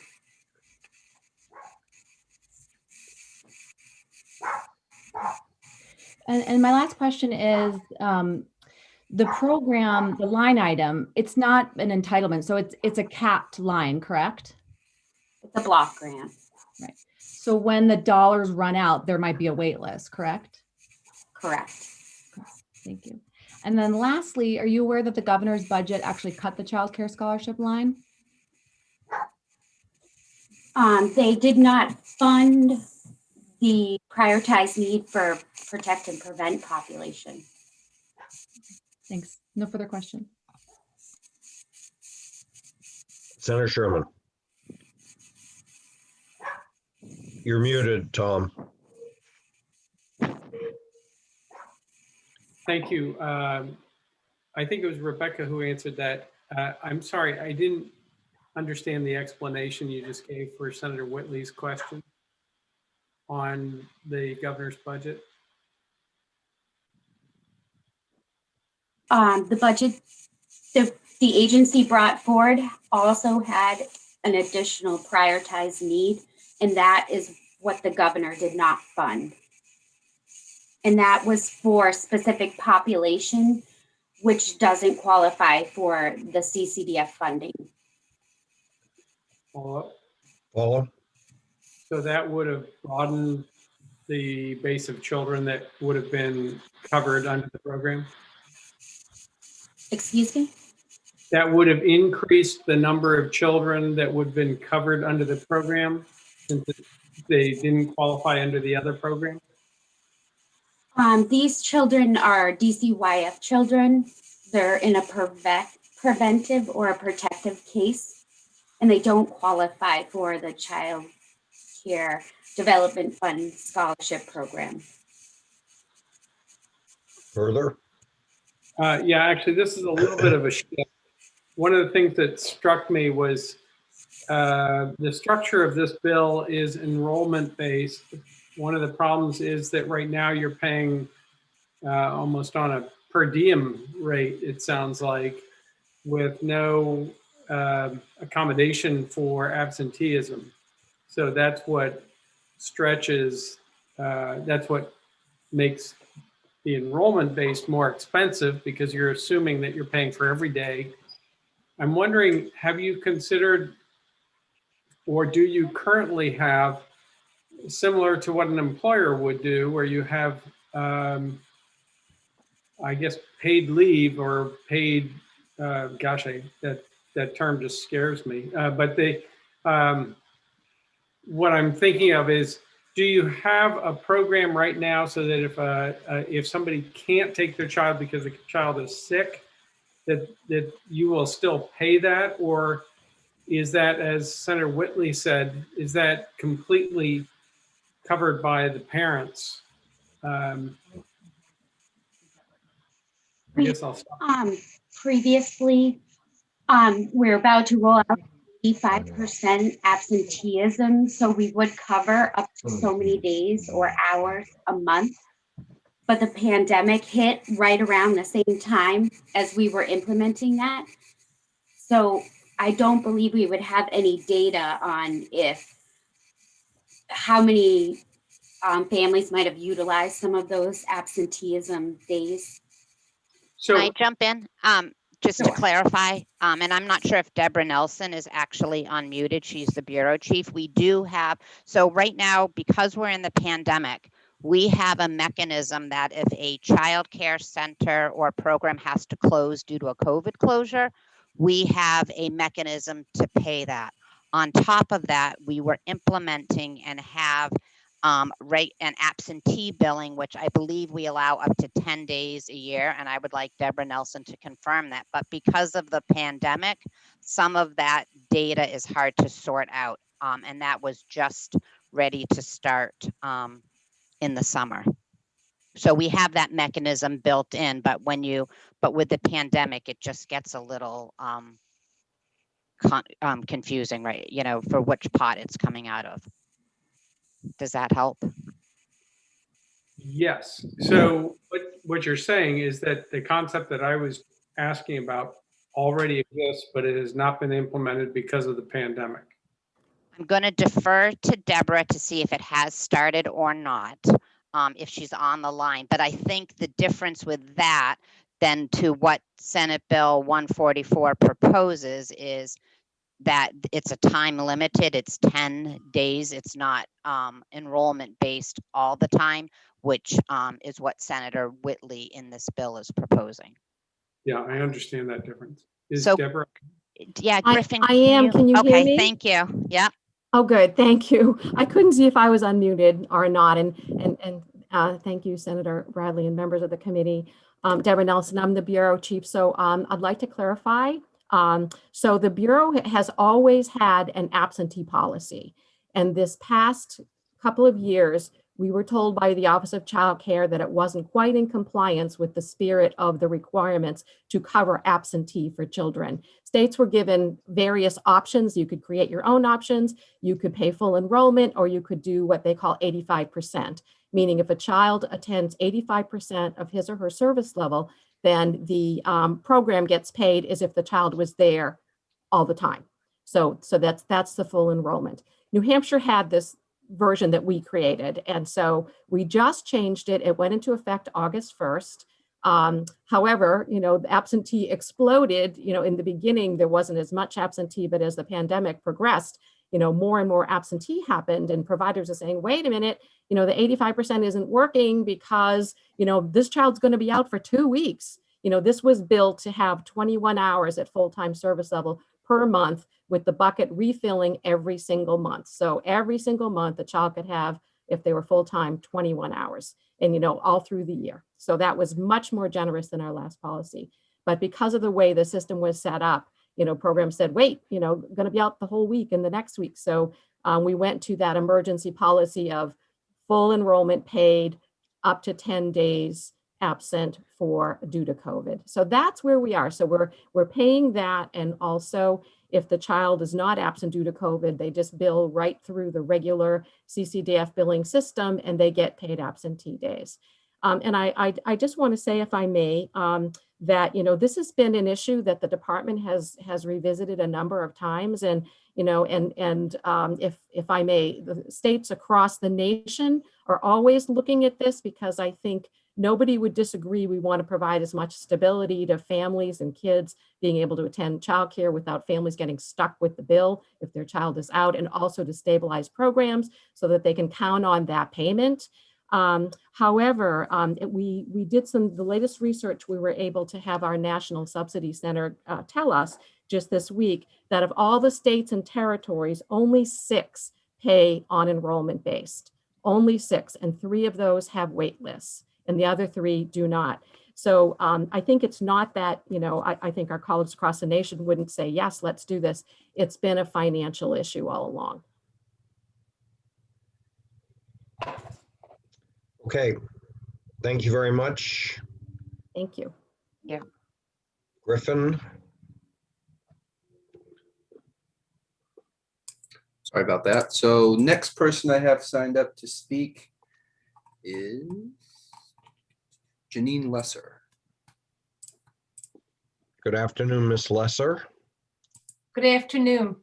Thank you, Chairman and honorable members of the committee, for allowing me to support the potential of this Senate Bill 144. I retired from the Division of Family Assistance, now the Bureau of Economic Supports, in May of 2015 as the TANF Program Specialist.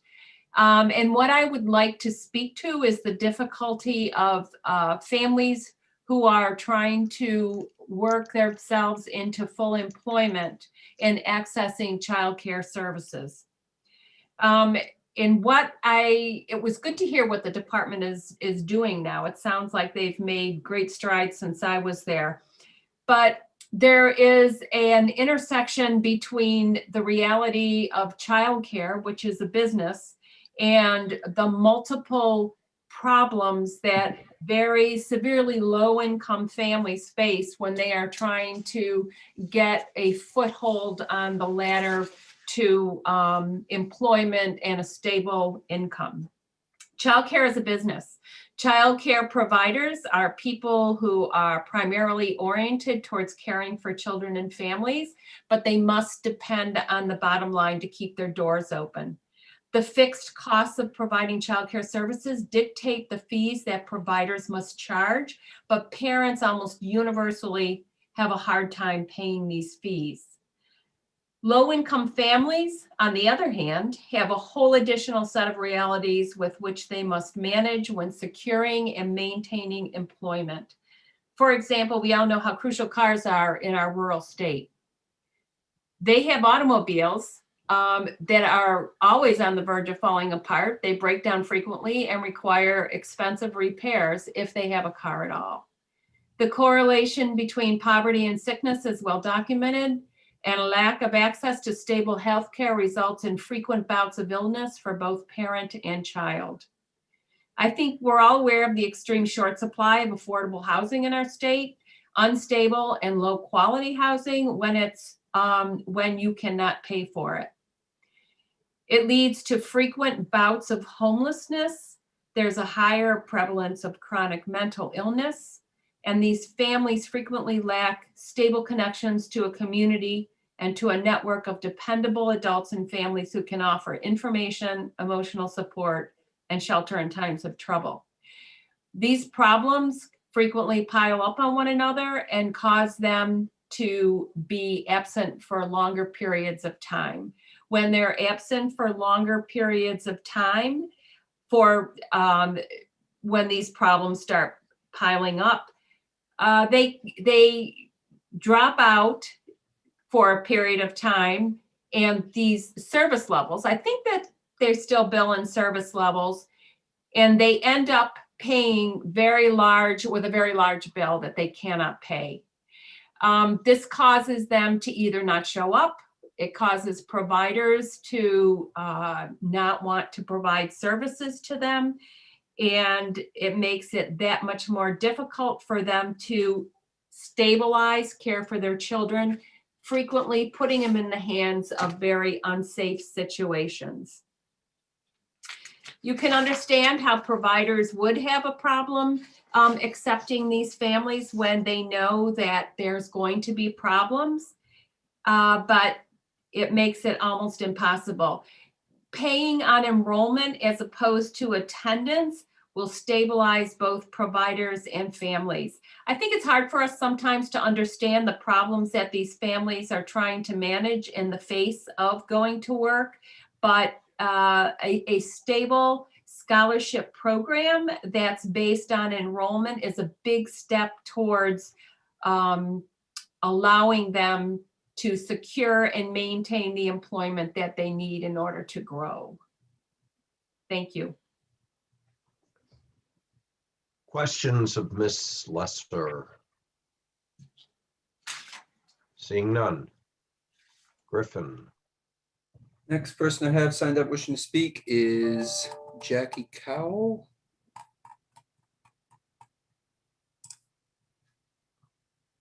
Good afternoon. How do you do?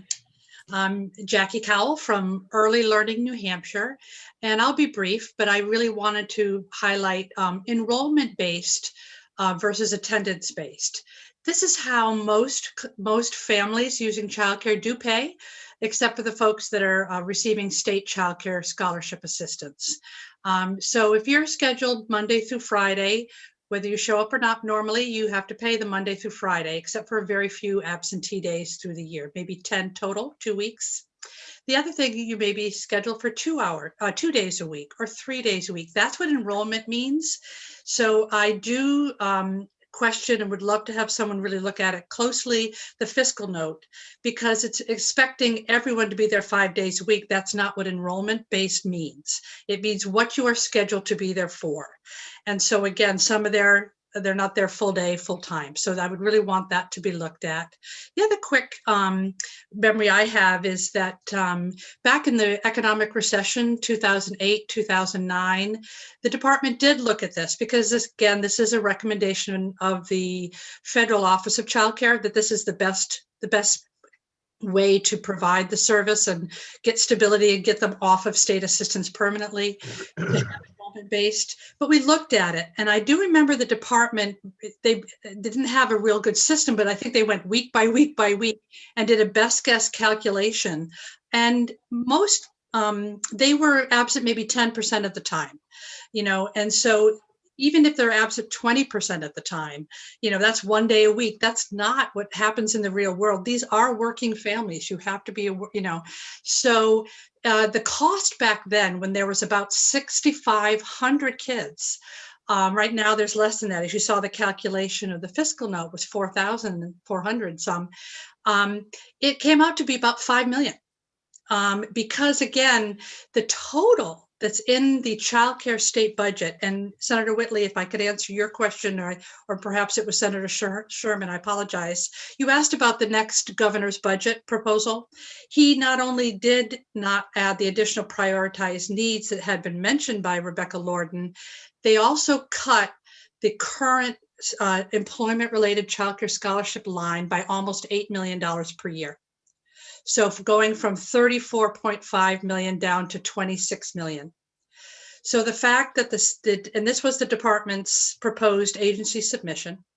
So if you even look at 26 million per year as the total that's being paid, I don't understand how 17 million is just the few days that you're absent based on what your schedule is. So just wanted to say that briefly, and we're very much in support. I'm from Early Learning New Hampshire, and we're very much in support of this bill.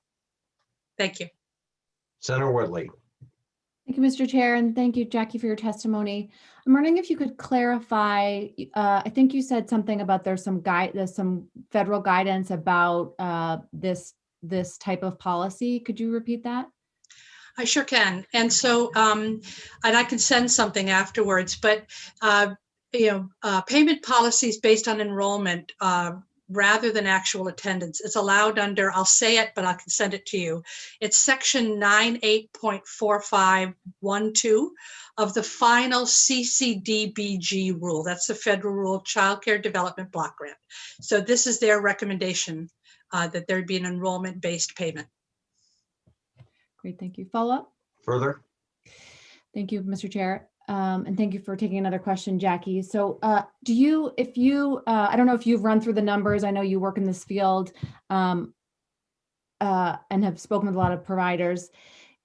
I'm wondering if you ran the numbers and if you have a different sense of how this might shake out with this policy change. I do, and we met with the department about it as well. And I think you had a question about April, May, and June of 2020. And yes, during the pandemic, they adjusted the policy to go from an attendance-based payment to an enrollment-based payment. A lot of states did that during the pandemic. So we looked at the numbers that were actually spent. Now, they did a couple things. In addition to paying the based on enrollment, they also paid the parents' portion to try to help the parents out. So it's a little extra. So we found that in those 3 months, the difference between the normal amount that they were spending was roughly $4.5 million total. But remember, that includes the parent portion, which we're not asking for here in this bill. And it also had full-time school age because schools were closed. And so this is not the normal normal dynamic. Schools are only full-time needed for childcare. The school-age kids, 3 months a year average. Yeah. So again, we don't think it is much more than 7 or 8 million, just doing our own math, but we'd love to have someone else look at it. Further questions? Seeing none. Griffin. Next I have signed up to speak is Wendy Gladstone. Good afternoon.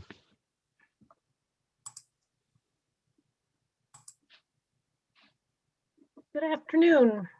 My name is Gwendolyn Gladstone. I live in Exeter and I'm a retired pediatrician. I'm submitting my testimony on behalf of the New Hampshire chapter of the American Academy of Pediatrics. Our chapter has over 240 members who provide pediatric care for thousands of our state's children. The chapter strongly supports this bill because its passage would stabilize the state's child care system for low-income families, promote the early education of our state's youngest citizens, and reduce the incidence of child maltreatment resulting from informal child care arrangements with individuals who do not have the training, patience, or supervision essential to assuring even a minimum level of child safety. In addition to the support of the New Hampshire chapter of the American Academy of Pediatrics, this bill is also supported by the New Hampshire Medical Society, representing physicians in the Granite State. I was happy to hear from earlier speakers that the value of a healthy childcare system is broadly accepted. I would like to emphasize some of those points. As a primary care pediatrician for 30 years, I had many families who struggled to find safe, developmentally appropriate, stable, and affordable childcare. Without it, families must limit how much they can work, which significantly lowers their standard of living. Without it, their young children miss out on the social encounters and educational stimulation that are part of high-quality childcare settings. Children with access to early childhood education do better with interpersonal relationships, and they start school better prepared to succeed. I began my pediatric residency before I became a mother. Even with all the pediatric training I'd had at that point, raising a child taught me all kinds of things that formal medical education could not. One of the earliest lessons was about childcare, finding care that was safe, dependable, nurturing, and even for 2 doctors, affordable was a tremendous challenge. My husband and I quickly learned that unless you're happy with your childcare arrangement, you cannot be happy at work or in your personal life. In fact, you cannot even go to work. We were privileged enough that we never lacked for excellent childcare. Thousands of other families in our state are not so lucky. It's in the state's best interest to assist families with providing access to this kind of childcare. Although children can't vote, their parents can, and those voters will support politicians who craft programs that improve the care available for their children. The last years of my practice in pediatrics were devoted to child abuse medicine. I can't tell you how commonly I would be called upon to evaluate children who'd been injured or neglected or sexually abused because of poor childcare arrangements. These sad stories usually involved families who could not afford formal childcare centers and would resort to makeshift arrangements for what at times was little more than child watching. Some caregivers knew little or nothing about proper hygiene, nutrition, emotional needs, or developmental stages of children. Even when these informal arrangements started out with good intentions, the demands of children can become so great that some people are unable to maintain their composure and lash out at their charges, or take advantage of a child's vulnerability and exploit them sexually. Senate Bill 144 would help stabilize the childcare system in our state, making affordable, reliable, high-quality care more available to low-income families. Passing this bill makes financial, medical, educational, and moral sense. The New Hampshire chapter of the American Academy of Pediatrics and the New Hampshire Medical Society urge the committee to pass this bill. Thank you. Thank you very much. Seeing no questions, Griffin. Let's see. Next person I have signed up to speak is Bethany Durrett, but I do not see her on the attendees list. So if she's present, please raise your hand. Otherwise, we will go to Stacy Neville. Thank you very much. My name is Stacy Neville, and I'm the Association Child Care Director for the Granite YMCA. I'm here today speaking on behalf of the YMCA Alliance of New Hampshire, which is comprised of 9 YMCAs in our state. Collectively, the YMCA is the largest child care and early education provider in New Hampshire. We serve more than 1,000 children across the state every day. The YMCA Alliance of New Hampshire strongly supports Senate Bill 144. The shift from attendance-based to enrollment-based reimbursement for child care subsidy scholarship is an important step in making this critical program work for families and providers. Enrollment-based reimbursement is more stable and sustainable funding mechanism for providers, meaning we'll be better equipped to meet the needs of our communities. We know now more than ever that critical, safe, and quality child care enables families in our economy to function. Senate Bill 144 is an important step in increasing New Hampshire families' access to quality care for their children. We thank you for the opportunity to be a part of this conversation. Thank you very much. Thank you. Thank you very much. Griffin? Next person I have signed up wishing to speak is, let's see, Terry Ann Cox. Good afternoon. Good afternoon. Can you hear me? Yep. Thank you so much. I am Terry Ann Cox, and I am here to testify in support of SB 144. I am the Executive Director of the Children's Center. The Children's Center is a Licensed Plus provider located, as you know, Senator Bradley, in Wolfboro. We serve families not just though in Wolfboro, but across 9 area towns in the Lake region. The children we have are 6 weeks old through preschool, and we also have a before and after school program for children, kindergarten through middle school. Typically, we care for about 160 children. And while our mission is to provide high quality, safe, and affordable childcare, we all know, based on today's discussion, that not all families can afford to pay full tuition. The Child Care Scholarship plays a significant role in ensuring families have access regardless of income. In the past 4 years at the Children's Center, we have had anywhere from 25 to 40% of our families being the beneficiary of the subsidiary, of the subsidy, excuse me. But there is a flaw, I believe, in the program being attendance-based because it doesn't provide the scholarship dollars when the child is unable to attend. We wholeheartedly support SB 144 and shifting from an attendance-based payment system to an enrollment-based one, because as already stated in the previous testimony, this change would really level the playing field for all of our families. So I think it's not only a philosophical question, but a practical one. It aligns with how private pay families pay based on their weekly enrollment schedule, whether their child is with us or not. And when the state doesn't pay when a child is absent, it hurts the struggling provider who still has to pay for their staff and the fixed cost.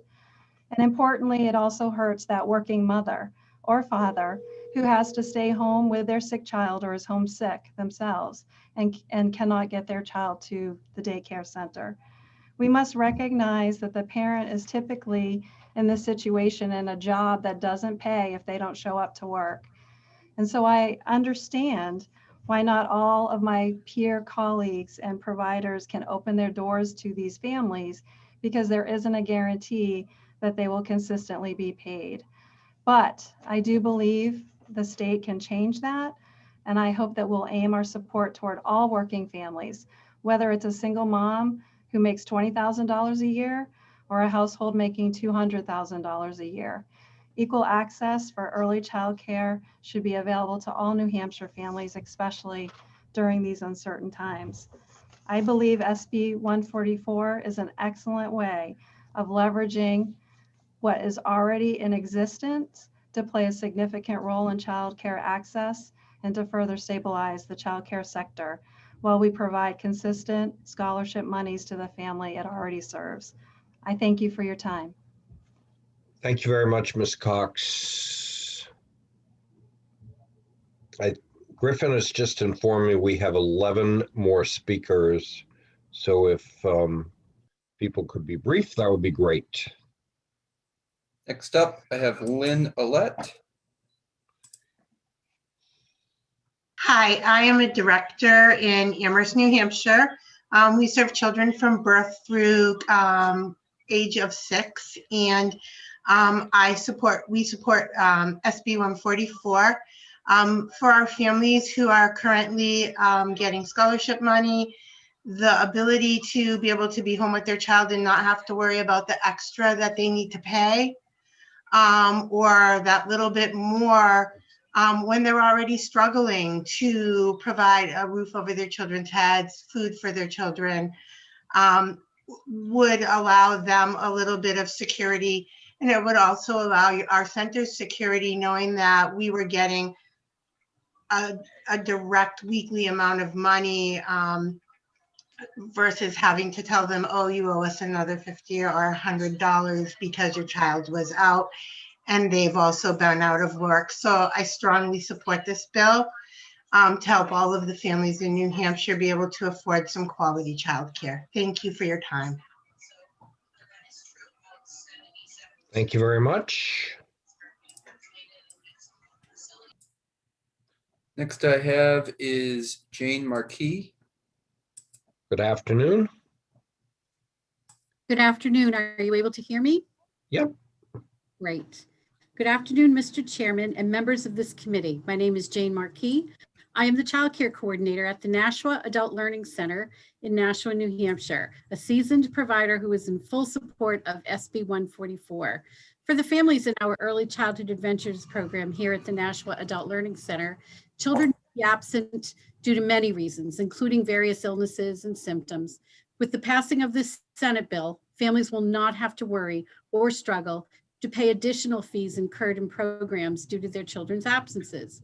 Also, as a program, we are here each day for families in a program like ours, not because of their attendance, but because of their infants, their toddlers, and their preschoolers, the fact that they're enrolled here so parents may go to work or go to school. We are definitely needed. We are essential. The benefits of this bill would impact about 2/3 of our enrolled young families annually. And in order for a program like ours to remain viable and stay open for families, our child care center needs enrollment reimbursement. We see it as a game changer, as well as a win-win for programs like ours across the state. Thank you. Thank you very much. Griffin? Let's see, the next two speakers I am not seeing on the attendees list. That's Christopher Emond and Marianne Barter. If either of you two are present, please raise your hand or press *9 on the phone. Otherwise, we will move on to Christina Darling. Good afternoon. Hello, everyone. Can everyone hear me okay? Yep. Thank you. My name is Christina Darling, and I live in Nashua, New Hampshire with my two boys, Caden and Brennan, both of whom received the New Hampshire Child Care Scholarship. I want to start by saying I never thought that I would need assistance from the state, nor did I ever want it.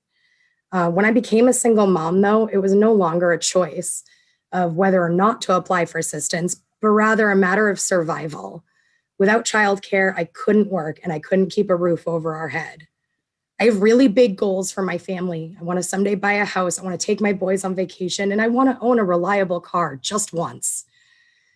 Even with my full-time career level job, the state has determined that I can only reasonably afford just under $20 a week for childcare. In a perfect month where no bills go over, food cost stays down, and I work every single hour presented to me, I can walk away with up to $75 a month to put into savings. But unfortunately, life's not really perfect. If my boys get sick, I have to choose between sending them to daycare, where they risk spreading it like little germ factories, or I keep them home like I'm supposed to. I'd love to say that it was an easy choice to make, especially since this last year has been all about protecting the people around us by wearing masks. But that's not the case, because my cost share goes from $10 for the week to $40 if I drop below that 31 hours a week. If God forbid both boys are sick, then that week will cost me $80. That means I'm already $5 in the red for the month, and that's not even taking into account the pay that I've lost when I've stayed home with my kids. It's this conundrum that also led to my sister leaving her job as a nursing assistant during a time when we need them most. The cost of childcare when her kids don't make their hours because if one kid gets sick, you have to keep all of them home, ends up costing just too much. Even though her husband still works, he doesn't make enough by himself, and they had to apply for state assistance, including emergency rental assistance, utility assistance, Medicaid for the kids, and food stamps. Her and I have mused over what the cost of the state is, for both the child care scholarship, if they were to pay the same rate like any normal parent, or if it's cheaper to have the parent leave their job and have to pay for a family of five's food stamps, rental and utility assistance, and health insurance. I pride myself in setting the best possible example I can for my boys. I really believe that I am trying to show them what a strong, independent woman looks like and what it means to step up and take care of your family. I work hard, I dedicate myself to my kids, and I give back to my community. I'm not asking for handouts, and I proudly work for everything I earn. I'm asking for you guys to vote in favor of leveling the playing field so other hardworking moms like me and my sister can build a savings, reach our financial goals, and pull ourselves up and out of poverty rather than just being stuck in it. Thank you, Mr. Chairman and members of this committee, for allowing me to be here today and speak with you. And I'd be happy to answer any questions. Senator Whitley. Thank you, Mr. Chair. And I don't have a question. I actually just want to thank Christina for coming to the committee and sharing your story. It's what makes policy move forward, the experiences of Granite Staters. And so I just want to thank you for taking time out of your day to do that. Thank you. Thank you very much, Ms. Darling. Thank you. Our next two speakers, Christina D'Alessandro and I believe Gail Lebrecq, I am not seeing on the attendees list. If either of them are present, I ask that they raise their hand or press *9. Otherwise, we'll move on to Amanda Sears. Hi, and thank you. My name is Amanda Sears, and I'm the director of the Campaign for a Family-Friendly Economy. It's a New Hampshire-based advocacy program working to advance policies to help people make ends meet and be there for their families. And I'm in support of Senate Bill 144.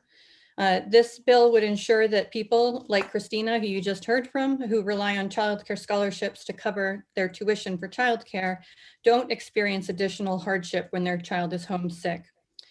By design, these scholarships provide tuition assistance to families who qualify because they are struggling to make ends meet. Under the current rules, as you've heard, centers don't get reimbursed for these days that kids are out sick. And so oftentimes, so that they can make ends meet and keep their doors open, they need to balance bill to those families. So they pass on the cost that is not covered by the state onto those families. Unfortunately, the income of working families who rely on these scholarships often does change because their child is out sick. Families who qualify for these scholarships are less likely to have paid sick days through their employment. The biggest predictor of having access to paid sick days is your income level. And for these families, by definition, they qualify because they are they have a lower income level. And so they are far less likely than the average worker in New Hampshire to have access to a paid sick day to take when their child needs to be out sick. This means those families experience a double whammy when their kids needs to stay out sick. They're suddenly on the hook for covering the gap in the missed scholarship payment, and they typically have lost income for being out of work for that day to take care of their kid or multiple days. And for the average family who qualifies for these scholarships, 3 days out of work with unpaid sick days is the equivalent of their monthly grocery budget. And that's without needing to cover the additional scholarship portion that isn't covered by the state right now. These scholarships are designed to help working families to afford to get to work and to improve their prospects. What I have heard from centers is that often what happens when they balance bill to these families, those families are unable to pay those bills, and they often pull out their kids from those childcare programs because they have bills they can't pay for childcare. As you just heard from Christina, that's what happened to her sister. And so what happens then is that you have those families, the children are being destabilized where they are no longer in the childcare programs that they have been depending on. And the families are often choosing between work and being able to afford being able to go to work or not. So we're not meeting the intent of this program by having this gap in coverage. So I encourage you to support this change in policy. Questions of Ms. Sears? Seeing none. Thank you very much. Let's see. Next person I have signed up to speak is Michael Strand, but I'm not seeing him in the attendees list. If he'd like to raise his hand or press *9 so that I can find him, that'd be great. Otherwise, we'll move on to Rebecca from New Futures. Okay.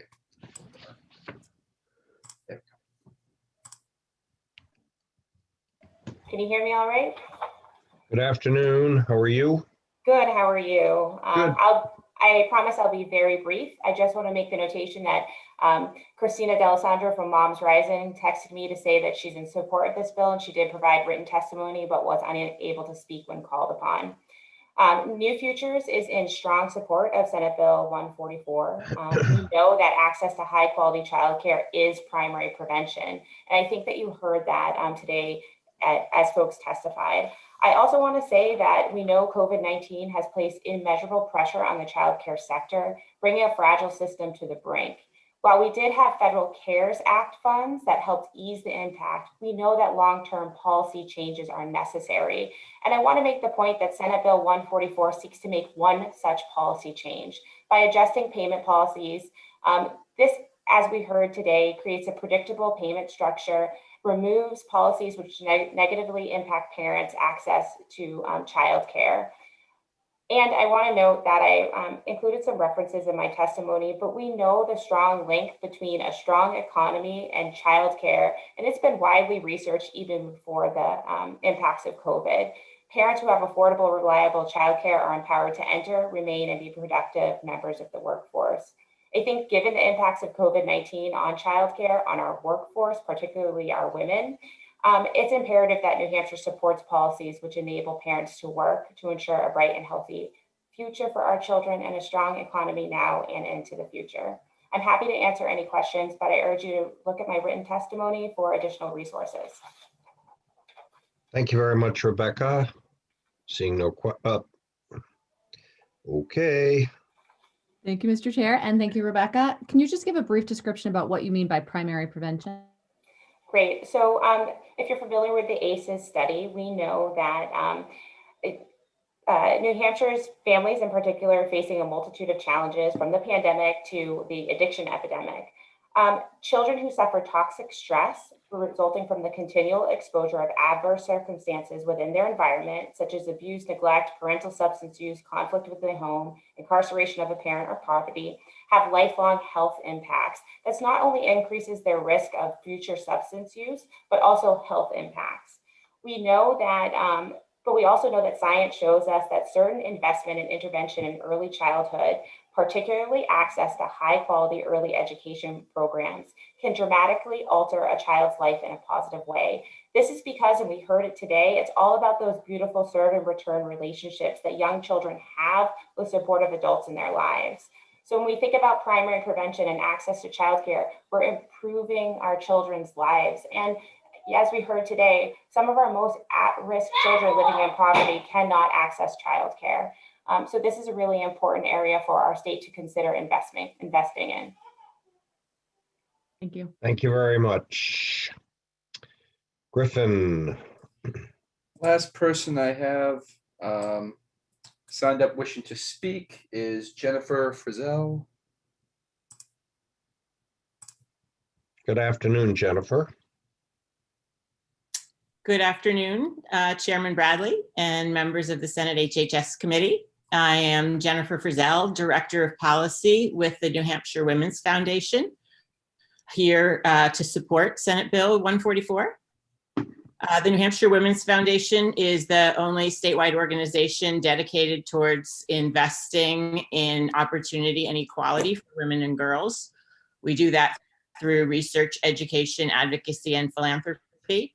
As a research and advocacy organization, we conduct gender-specific research to inform public policy conversations.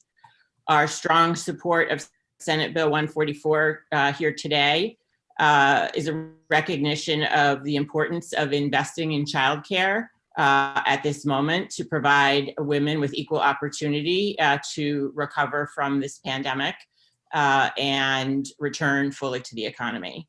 In the written testimony that I sent to the members of the committee prior to the hearing today, I also attached a copy of a report that we produced at the Women's Foundation, along with researchers at UNH and Dartmouth, about the disproportionate impact of COVID on New Hampshire women.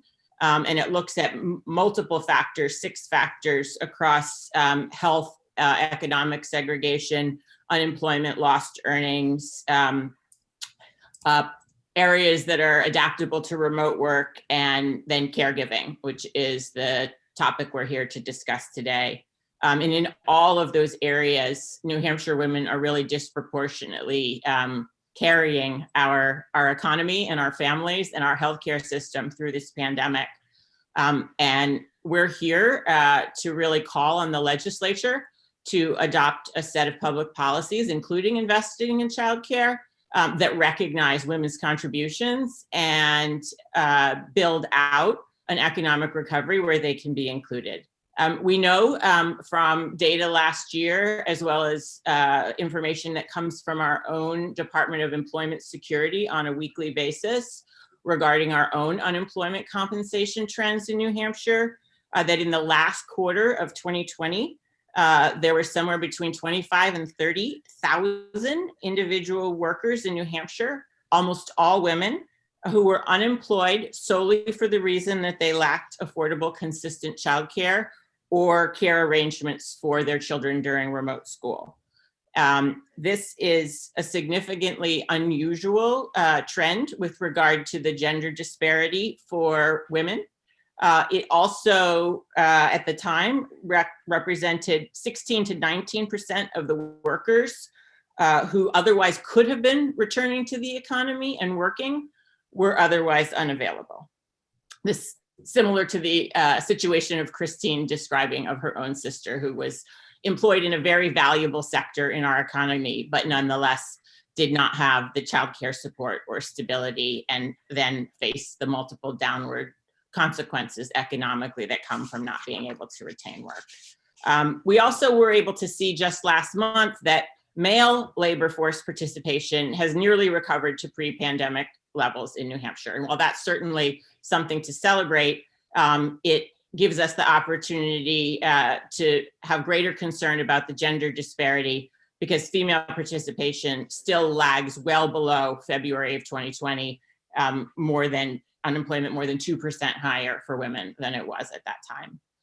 We also have economists who are watching the state, including Brian Gottlob at our own Department of Employment Security, who have said that the need for investment in childcare is currently impeding our economic recovery and our economic growth. Specifically, Dr. Gottlob issued a report that I've cited in your written testimony, saying how important, or showing how important the access to childcare is to New Hampshire's recovery. In fact, he said it may be the most effective economic stimuli available to the state at this time. He also concludes in the December report that given the challenges that New Hampshire will face with a slow labor force growth in the coming decade, coming out of the pandemic, that major investments in childcare may be one of the most effective long-term economic development strategies. Senate Bill 44 is but one, but a very important one of those investments. I hope that this legislature is going to prioritize this session.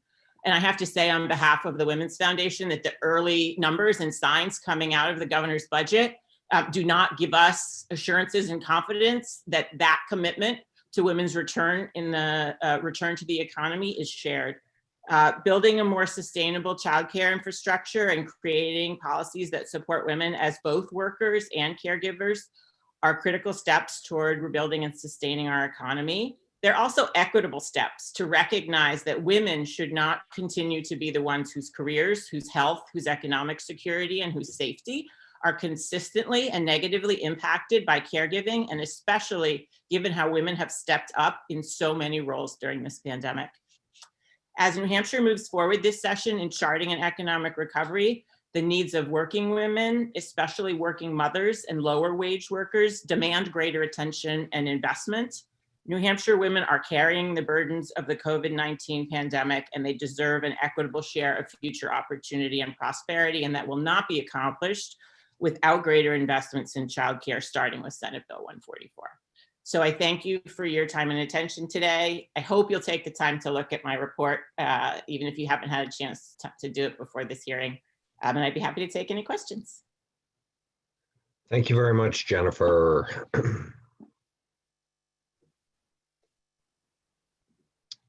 I think I saw Senator Sherman's hand, but I can't call on him. No, I don't think he has his hand raised. Okay, Griffin, are there any other folks that want to testify? The only other person I have signed up wishing to speak is Olivia Sotelo, but I'm not seeing her in the attendees list. Hold on. I do have a hand raised from Christine Casserly. Okay. Go ahead, ma'am.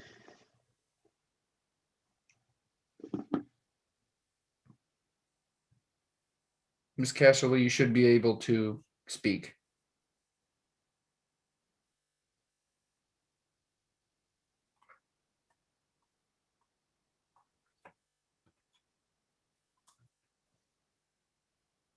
Ms. Casserly?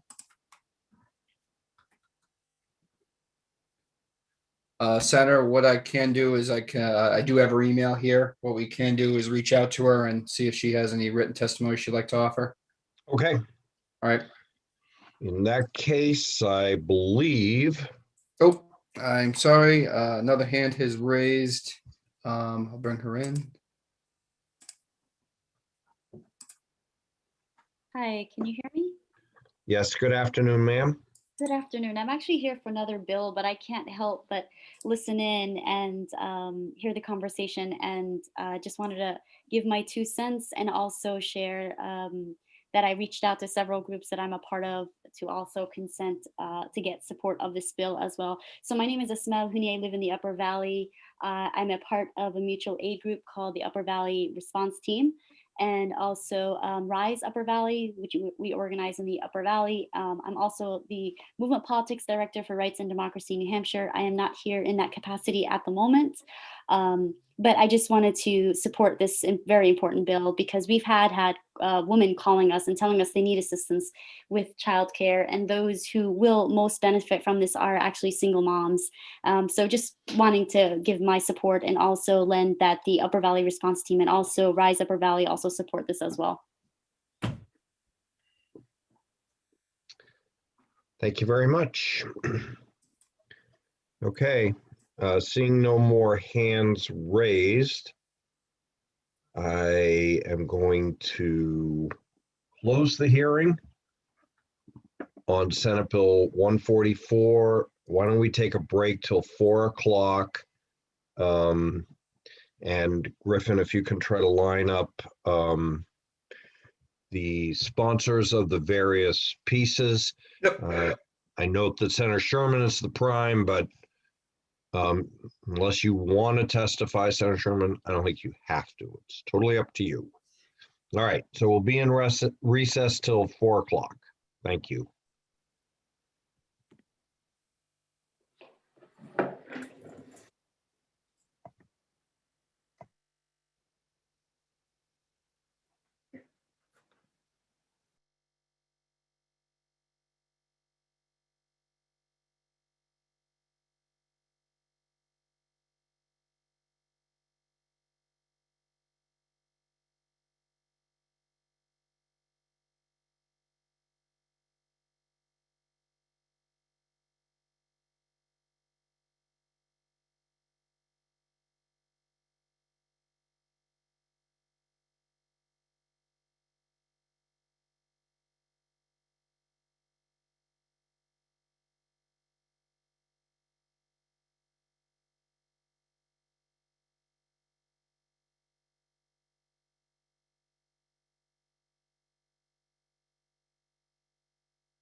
Everybody ready?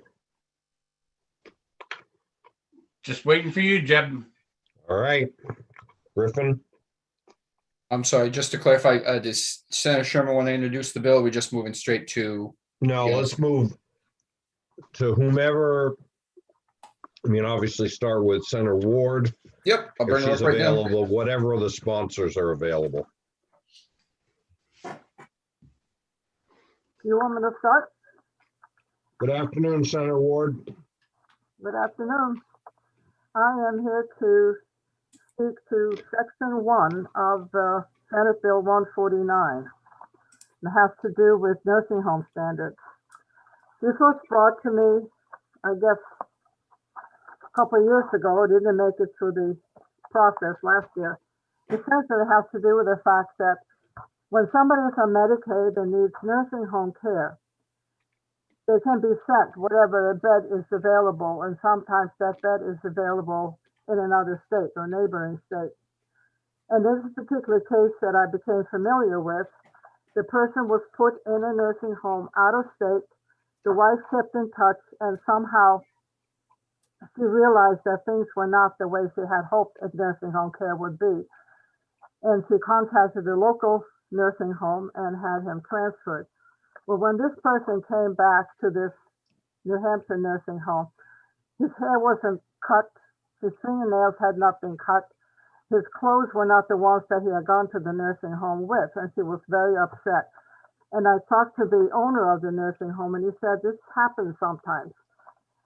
And what that sort of made me want to do is that if you're going to send somebody to a nursing home out of state, absolutely be sure that they have the same standard of care that people would have and expect in New Hampshire. That's how simple it is. And if somebody doesn't have that same standard of care, the client should not be sent there. So this is just to assure that every nursing home that takes care of anybody from New Hampshire should have the New Hampshire standards of care for nursing homes. That's the essence of the bill. Are there questions of Senator Ward? I think Senator Sherman and I both have a question, maybe Senator Gray too. Is this the same bill that you submitted? Was it 2 years ago? Probably, yes, it's the same bill. Okay, great. Thank you. Seeing no further questions, let's recognize Senator Rosenwald for part 2.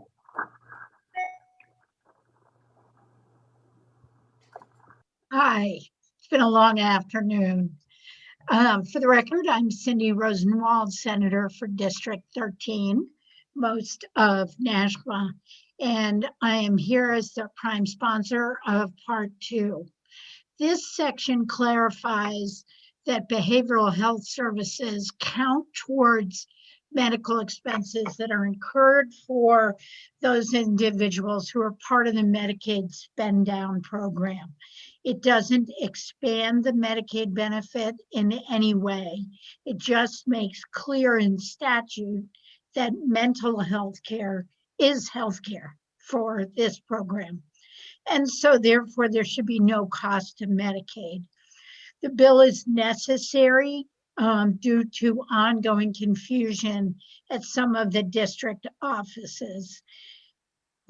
Also, the bill requires reporting to HHS oversight this year and next to assure accountability for fairly and uniformly applying the benefit as required by law.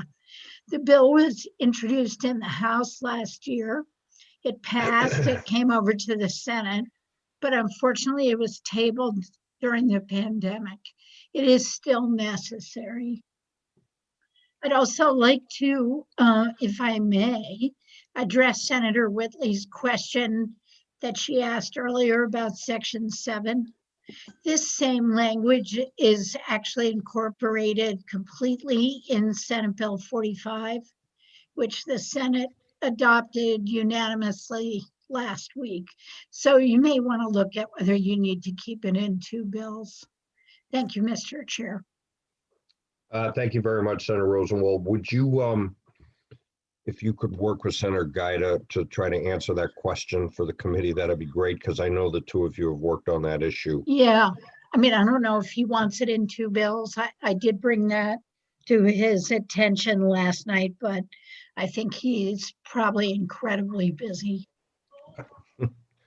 There are 23 others of us that are too, but you Yeah.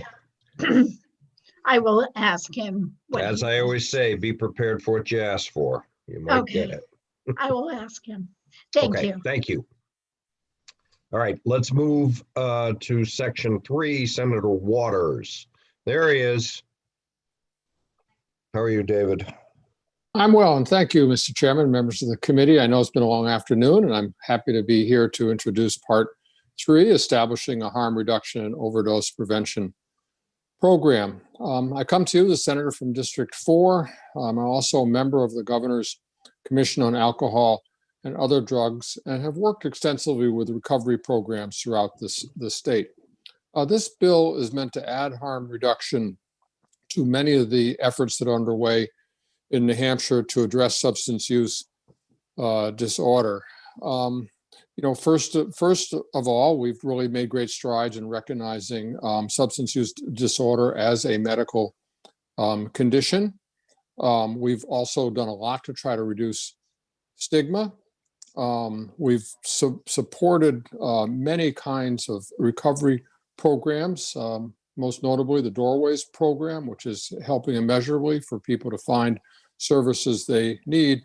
But we have yet to do a very important piece of the overall strategy in substance use disorder reduction, to look at harm reduction itself. Overdose prevention programs are evidence-based. They can allow individuals to consume drugs in a hygienic environment under the supervision of a trained staff who can intervene if a patient overdoses. And also, they are very effective in preventing other diseases as well, such as HIV. There are a lot of efforts underway under harm reduction. Some are also in the area of criminal justice reform. You may be aware of the fact that Oregon just voted by statewide referendum to decriminalize personal use of opioids, and many other. We are going to have some criminal justice sentencing reforms that we're going to see coming out of the House, I hope, as well. And we know as well, as you look on page 3 of the bill, that the analysis published by the Journal of Drug Issues in 2016 defines that opioid prevention, the overdose protection programs would save the states and municipalities substantial funds. We also know that we are seeing a potentially great increase in overdose deaths.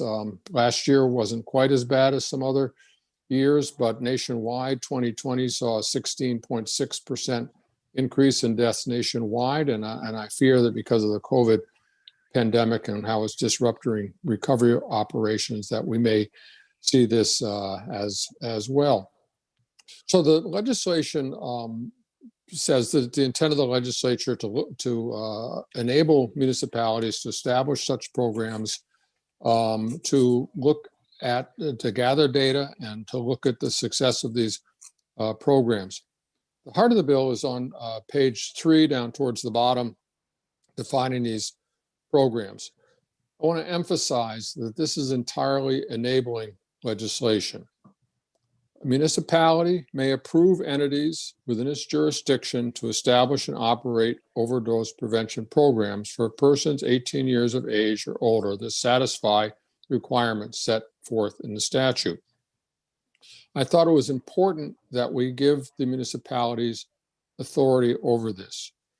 I've had discussions, and you may hear from some of the folks said, well, if this is a good idea, and it is, why shouldn't the state declare it statewide? And I really think that, it's important for municipalities on this to have the say at the beginning, to involve a full public process, public hearings, public meetings, and now enable the municipalities to work locally with law enforcement, local health officials, and the public to weigh in on whether such a thing would be a good idea for a given community. Now, a fair amount of this legislation will look quite familiar to the Needle exchange program that we passed and worked on. Senator Gray worked on that, and many others as well. So the next page, on page 4, says here are the entities that could be qualified to operate this if a municipality wanted to move forward.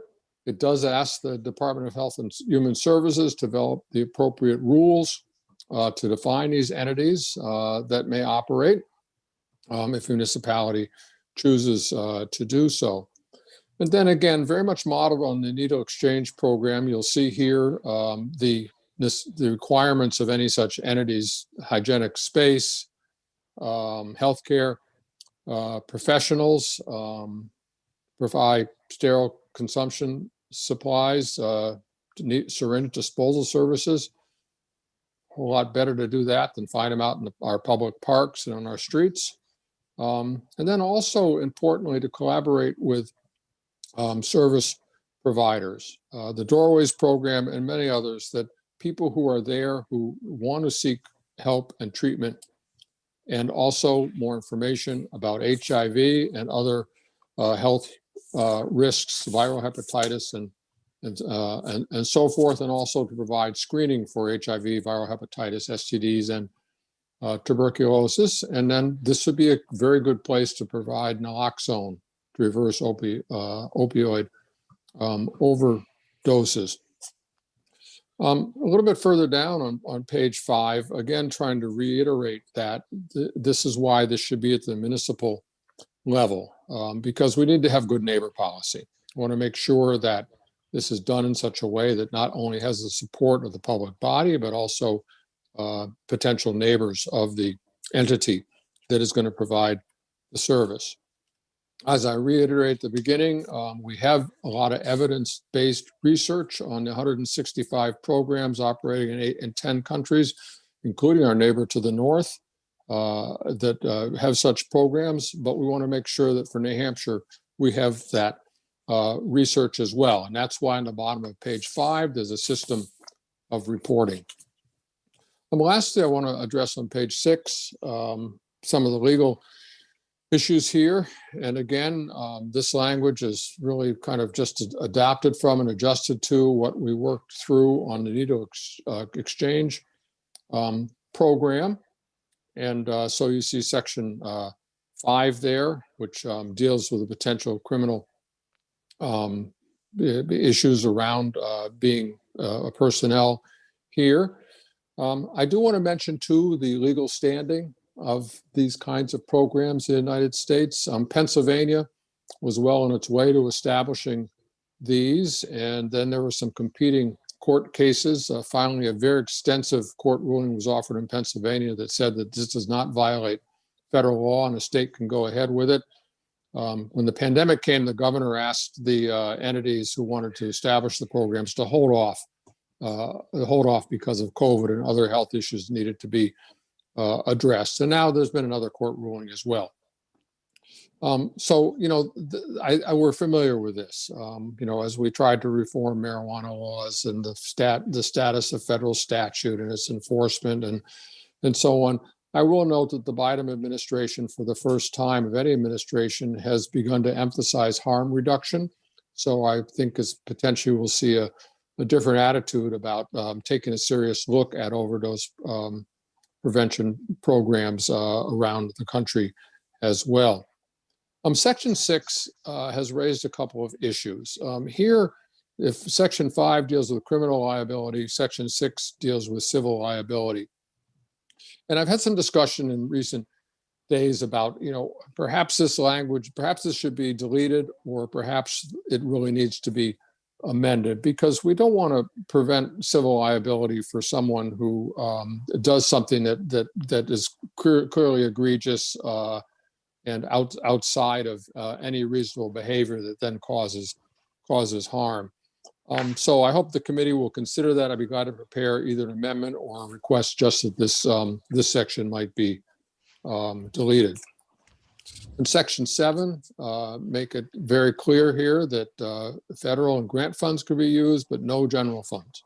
No general funds are expected to be appropriated for this program. So that's the crux of it, Mr. Chairman. I think that you're going to hear from a lot of folks that harm reduction really is the missing piece in New Hampshire and a good way to go. I know it's a fairly complicated issue, but as I said, I tried to model it so much on what we already do in the needle exchange program so that it's quite familiar here that if we decide to go down this route with the important provision that it's the municipality who gets to decide, that this is something that could work for New Hampshire. Thank you. Senator Waters, the section you were referring to on civil liability, where is it? It's on page 6. Yeah, line page 17. sorry. It's page 10, Jeb. Okay.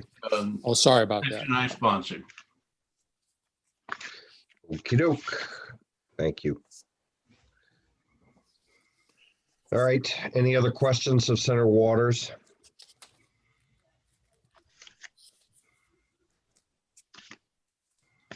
Seeing none. I believe I have the next section because we've already heard from Senator Carson.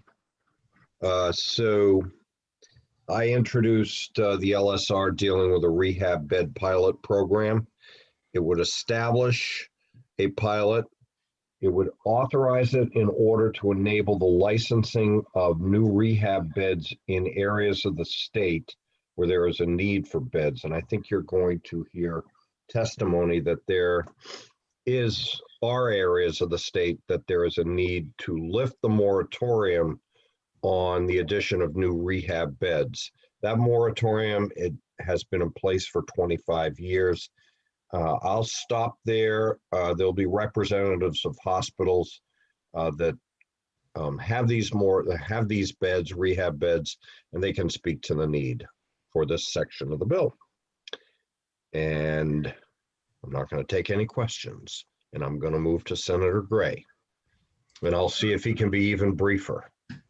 Well, I would have been briefer, except that Senator Waters has attacked my portion of the bill, so I want to defend it a little bit. What this was supposed to do is that we have existing laws about liability, and it is, talks about various things in there, and what we were trying to do with this section, we're adding a subparagraph to 42A is the one we're adding, and we're just trying to define COVID in there.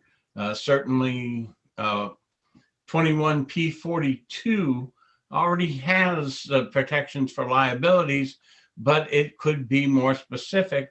And that's what we were attempting to do for COVID-19 and pandemic issues or things like that. And so I would be opposed to the senators trying to delete that section, because I believe that we need all the volunteers that we can get. We need people to be out there working and providing them some protection when there is not gross negligence, I believe is the right thing to do. And at that, I will be quiet. You did pretty well, Senator Gray. See, I thought that it was Senator Waters who was dealing with civil liability, so that's why I couldn't find the piece. Okay, let's see. I lost my script here. The last section of the bill. I think we've already heard from Senator Gaida. So what we are going to do is go right back to the top and take testimony on part 1.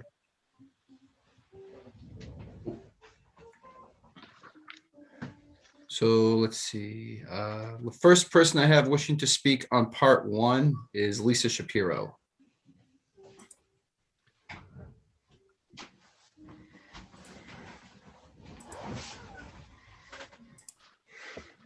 I'm sorry, Mr. Chairman. And Griffin, I did not sign up for that section. In fact, I just signed up for section 5 to be on the record opposed, but not to speak.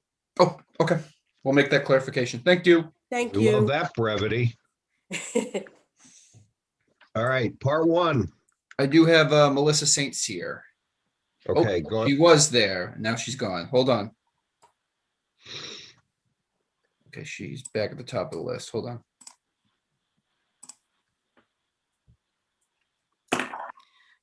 Good afternoon. Good afternoon, Melissa. How are you? I'm well, thank you. How are you? Good. So good afternoon, Senator Bradley, members of the committee. For the record, my name is Melissa St. Cyr. I'm the Chief Legal Officer for the Department of Health and Human Services, and I was hoping to speak to part 1 and part 5 as I have another meeting to attend.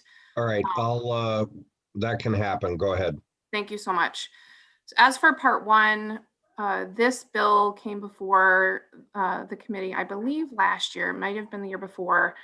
The concern that the department has, it's not necessarily the concept that we're concerned about, but the language, the way that the language reads is that a resident of New Hampshire who receives Medicaid and who is placed in an out-of-state facility, that nursing home needs to meet the requirements of this chapter and then other standards of care. First, Medicaid, our long-term care process is that if you reside in New Hampshire, you can get New Hampshire Medicaid and you can be placed in a facility in New Hampshire. If you go to another state, you receive the other state's Medicaid. You're not enrolled in Medicaid.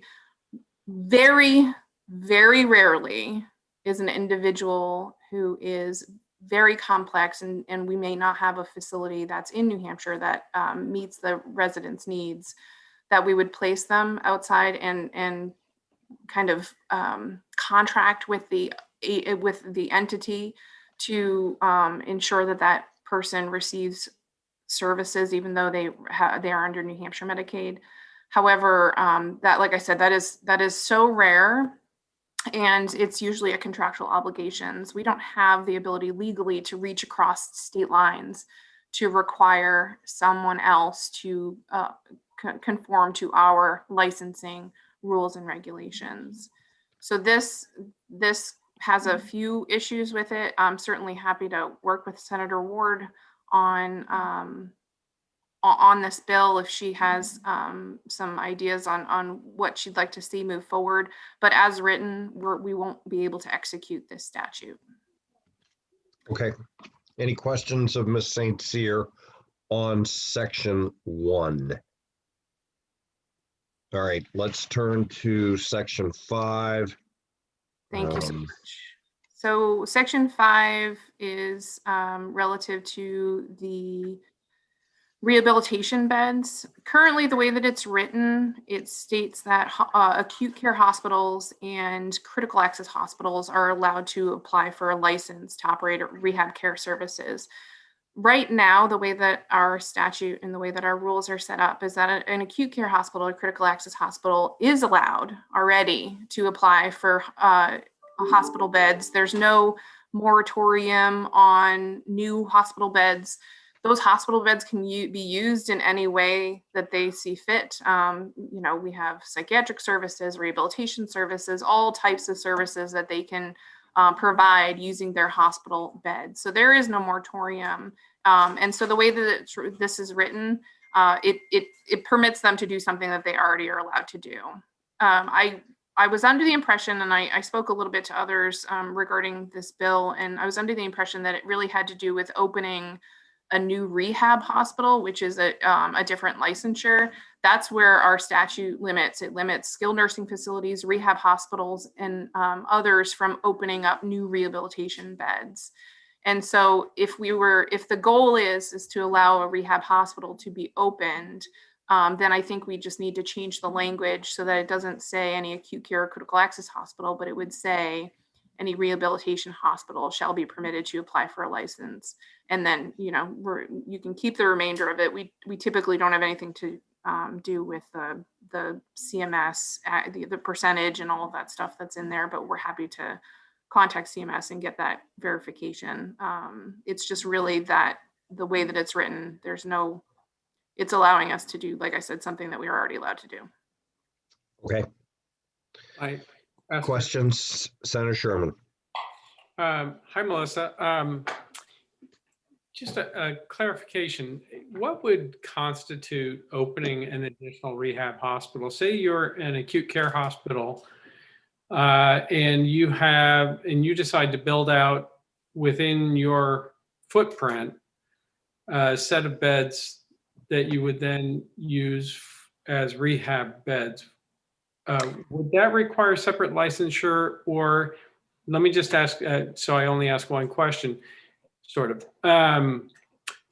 The second scenario would be you are an acute care hospital on your campus or within your the land you own. You already have a building that you are just going to repurpose and build out to as an expansion of your footprint, and use that as a rehab facility.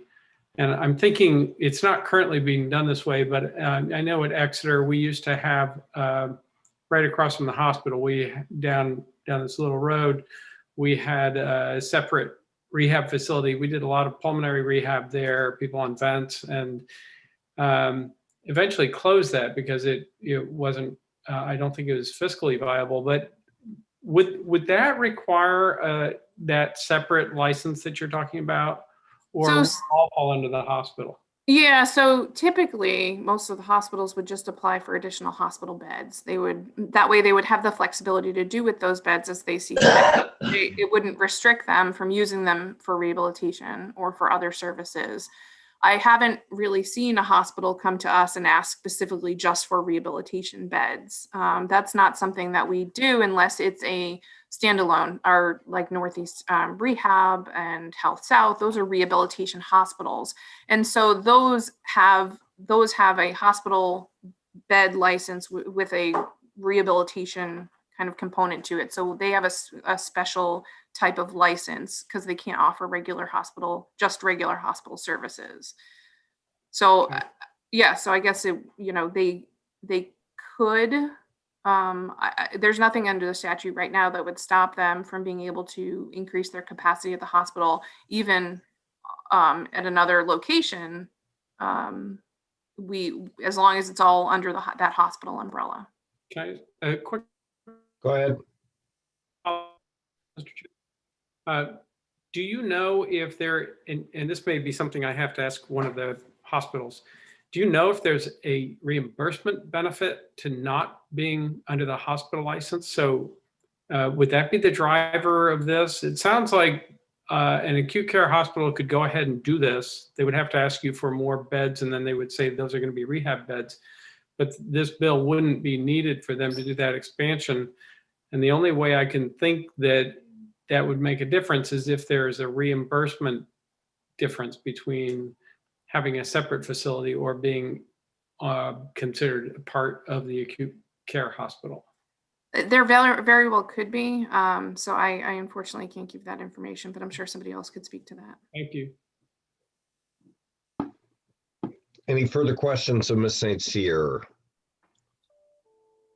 Okay. Thank you so much. Thank you, Melissa. Back to section 1. Senator Bradley? I'm Yes. sorry, Senator Waters indicated that he just wanted to respond to, I think, a comment that Senator Gray made. Do you want to hold off, or? No, he can call him up and talk to him. Okay. Okay. Let's see.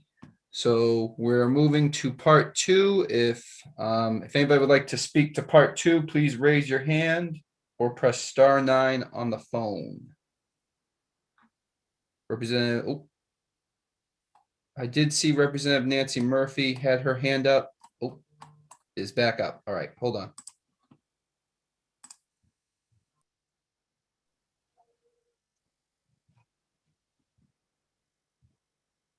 Representative, you should be able to speak. Good afternoon, Mr. Chair and esteemed members of the committee. My name is Nancy Murphy. I'm a resident of Merrimack. I'm here today to testify in support of SB 149, and more specifically, Section 2, which was formerly HB 739, a bill I sponsored and introduced when I was a state rep for the Merrimack community. This bill was written to guarantee parity for mental health expenses and meeting Medicaid spend downs for those eligible for in and out medical assistance.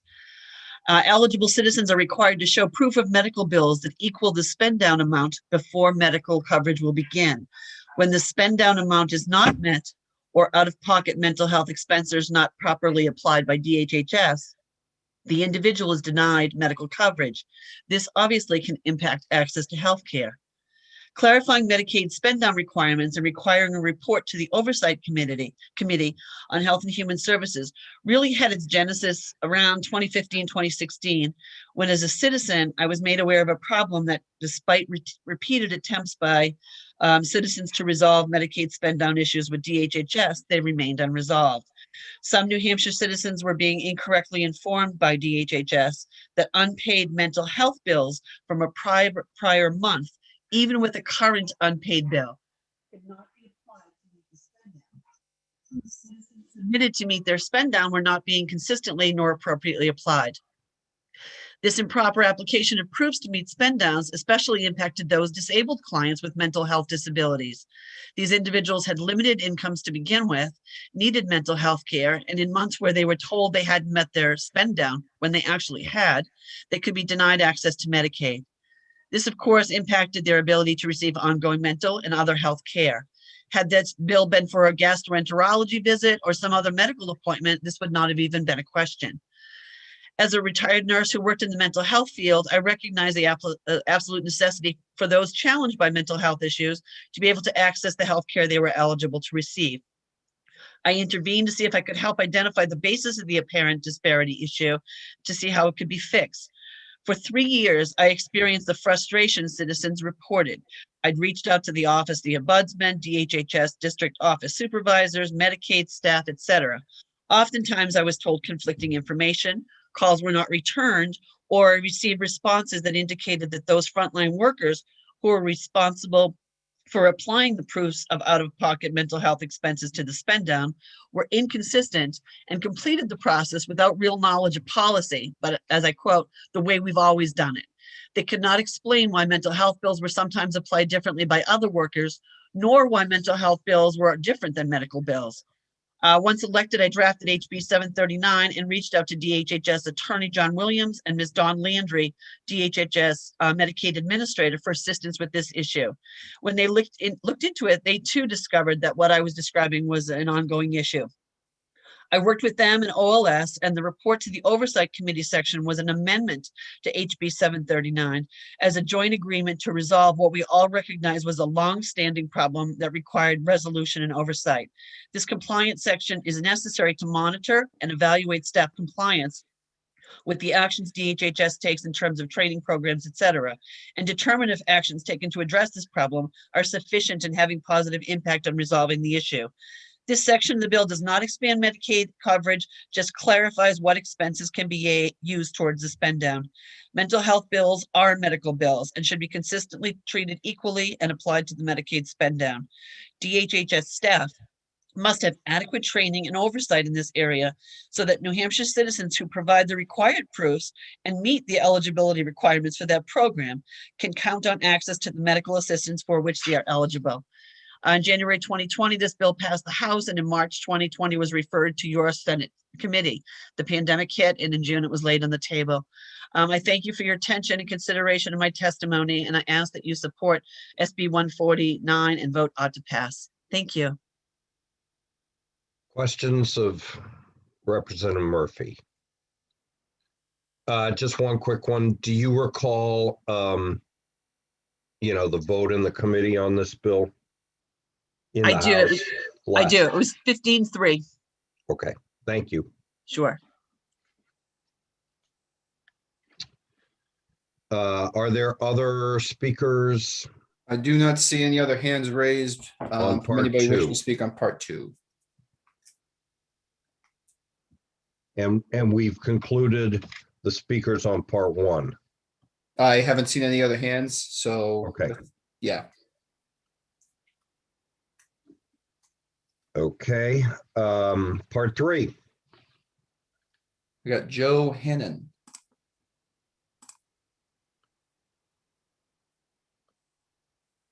Good afternoon, Representative Hannon. Good afternoon, Senators, and thank you. My name is Joe Hannon. I'm on the board and the policy director for the New Hampshire Harm Reduction Coalition. I work personally with several harm reduction programs, task forces, recovery treatment, prevention organizations, and have been working in public health with vulnerable populations since in the response to the COVID-19 pandemic. I'm here to talk about part 3, establishing harm reduction and overdose prevention programs in the Department of Health and Human Services. As you know, some of you have been very pivotal in making this happen. We've made advances in New Hampshire law and also implementing harm reduction programs and modalities like naloxone, 911, Good Samaritan laws, and allowing syringe service programs. But we need to do more.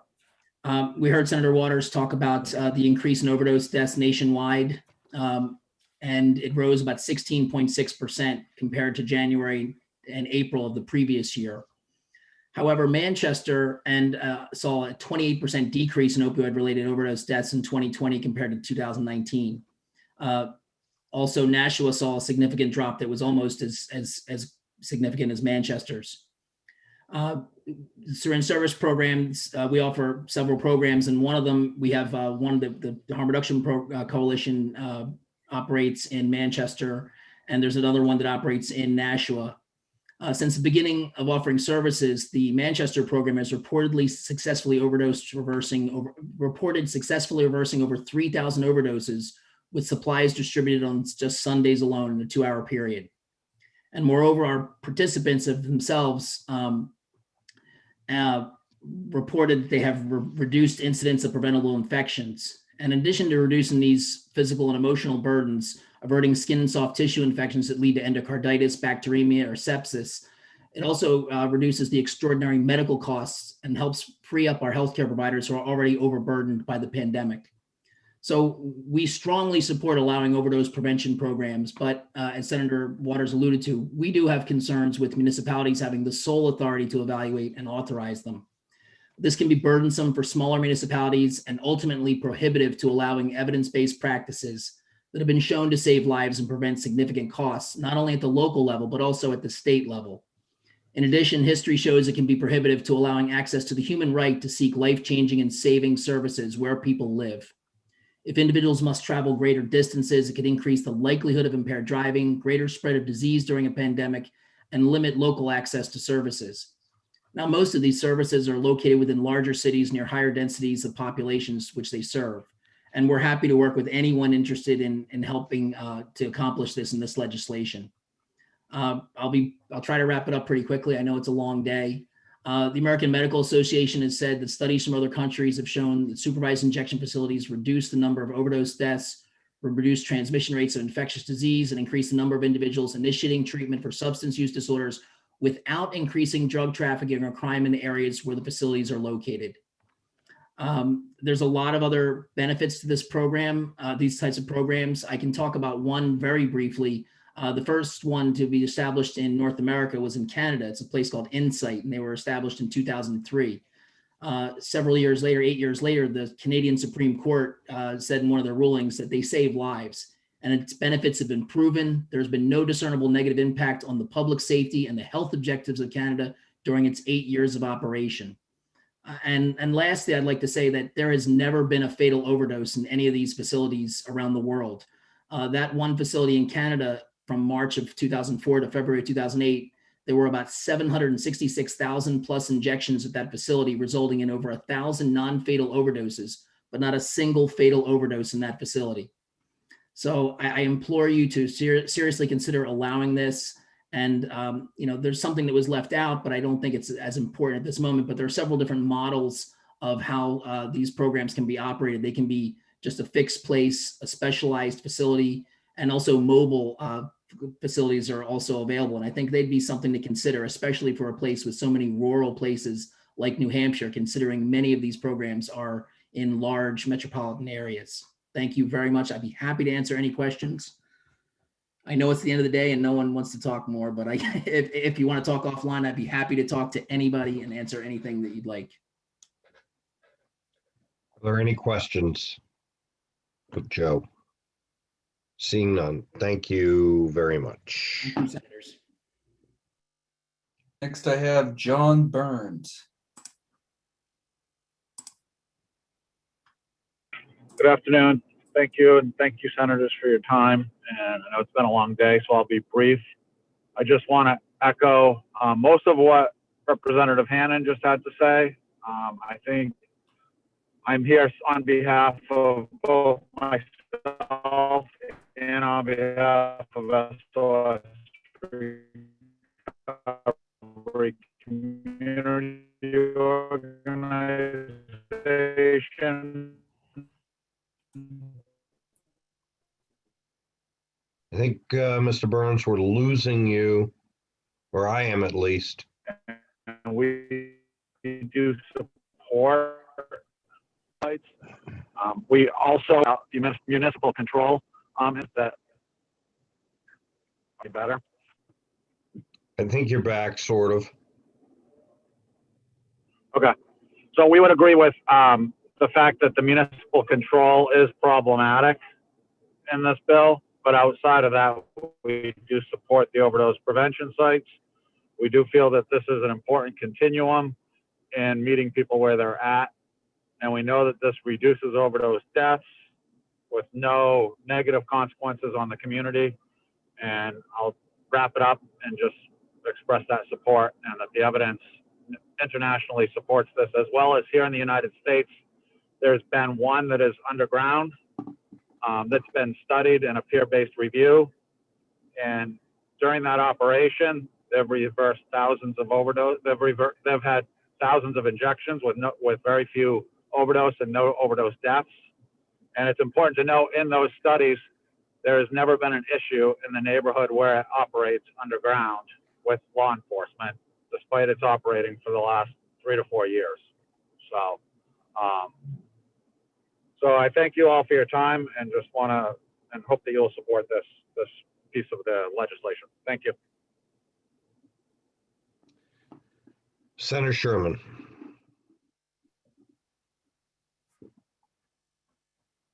Hi, John. Great to see you or hear you. Just a request, if you wouldn't mind sharing that study with me or the committee. If you send it to me, I can get it to the committee, whatever's easiest for you. Okay, I can get that and submit it. Thank you, Senator Sherman.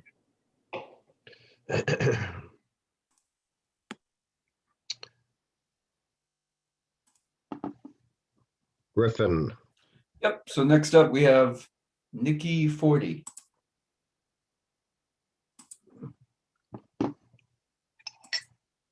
Sorry about that. Hello, everybody. I did send some research and background materials, including that study that Mr. Burns just mentioned. So it is in that list as well. My name is Nikki Forty, for the record. I'm a licensed clinical social worker and a master's licensed alcohol and other drug counselor. I practice mostly in Manchester. I'm testifying in support of Part 3 of SB 149. In addition to a master's in social work, I also hold a master's in public policy from New England College. And I concentrated my research on overdose prevention and harm reduction initiatives, and particularly the feasibility of overdose prevention programs in New Hampshire. I wanted to know if broadening the available supports and resources for people who use drugs in the Granite State could be part of the answer to our devastatingly high rate of fatal overdoses. I've worked in a variety of settings delivering care to people who use drugs. I have done my utmost best for years to help people with substance use disorder and mental health concerns, as well as their friends, families, and other loved ones. But unfortunately, many of my clients have died from overdose. And those first few deaths were pretty difficult. I questioned everything. I cried, I screamed. I wondered why the people around me barely batted an eyelash at the loss. But in time, I came to understand you can't keep doing this work if every death makes you crumble. You find a place, you shove that grief aside, you wipe away the tears. But this isn't about my pain. This is about highly trained professionals being unable to use all of the harm reduction tools possible to help their clients. I wish I had the time to tell you about all of the lives that I've seen changed by drugs, for better, for worse, and everything in between. One of the first things I do with a new client is a cost benefit analysis regarding their use of substances. What are the positives and negatives about using? What are the positives and negatives about changing use? It is important to understand that there are negatives about changing or stopping use, real barriers and pain. And it is crucial to understand that there are positives about using substances. People wouldn't use drugs if they didn't get something out of it. And this is why I think the obsession with abstinence needs to end. We need to keep people alive. We need to reduce risk and harm. Casting folks aside if they relapse, throwing them in prison for using, that isn't going to help. What helps is to accept people where they are, meet them there, and ask them what they need to survive and thrive. People who use drugs do not deserve to die. The overdose prevention program sites as proposed in this bill will save lives. How do I know? Well, I have submitted via email a multitude of evidence on the efficacy of these programs, and even more evidence that the most common objections to these programs and to harm reduction are not founded. In both sanctioned and unsanctioned overdose prevention programs in the US and around the world, the results are shown. Providing these services saves lives, reduces harms, and provides people with dignity and worth. I do support the mechanism by which this bill would allow municipalities to authorize these sites. The public should weigh in and receive education and facts. Establishing and maintaining these programs should be in collaboration with community members, business owners, and other stakeholders. This isn't about taking over anything. This is about recognizing that harm related to substance use is killing our friends, family, and neighbors. This is about recognizing that we are spending an exorbitant amount of money on Band-Aid fixes and futile attempts while wounds have festered in the shadows. Prevention works. Providing people with safe injection and other substance use equipment works to prevent spread of disease and soft tissue infections. Providing people with medical oversight reduces the burden on emergency medical technicians and hospitals. And providing a non-judgmental space where people who use drugs can receive care and connection to services, that is how we create change. If you are serious about addressing the overdose crisis in our state, you need to support these overdose prevention programs. You need to pass Part 3 of this bill. I'm here as a Granite Stater, personally, professionally, and academically affected by the harms related to substance use. I'm here to say that you have been given an awesome power today to make possible an intervention that will untie my hands and the hands of so many other harm reductionists in our state. You have the power to grant us permission to use a variety of evidence-based approaches. Please use it. Thank you. Are there questions of Ms. Fordry? Thank you. I do not see anybody else with their hands raised wishing to speak on Part 3. If anybody would like to do so, please raise your hand and press *9 if you're on the phone. I am not seeing any hands, Senator. All right, Griffin, on Section 4, could we go to witnesses Fenlon and Corvo first? And I think they're going to speak together.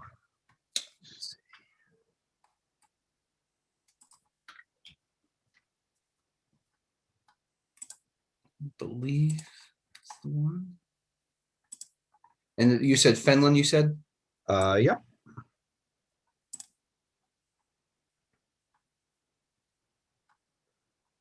Thank you. This is Jody Fenelon. Hi, thank you. This is Derek Corrigo.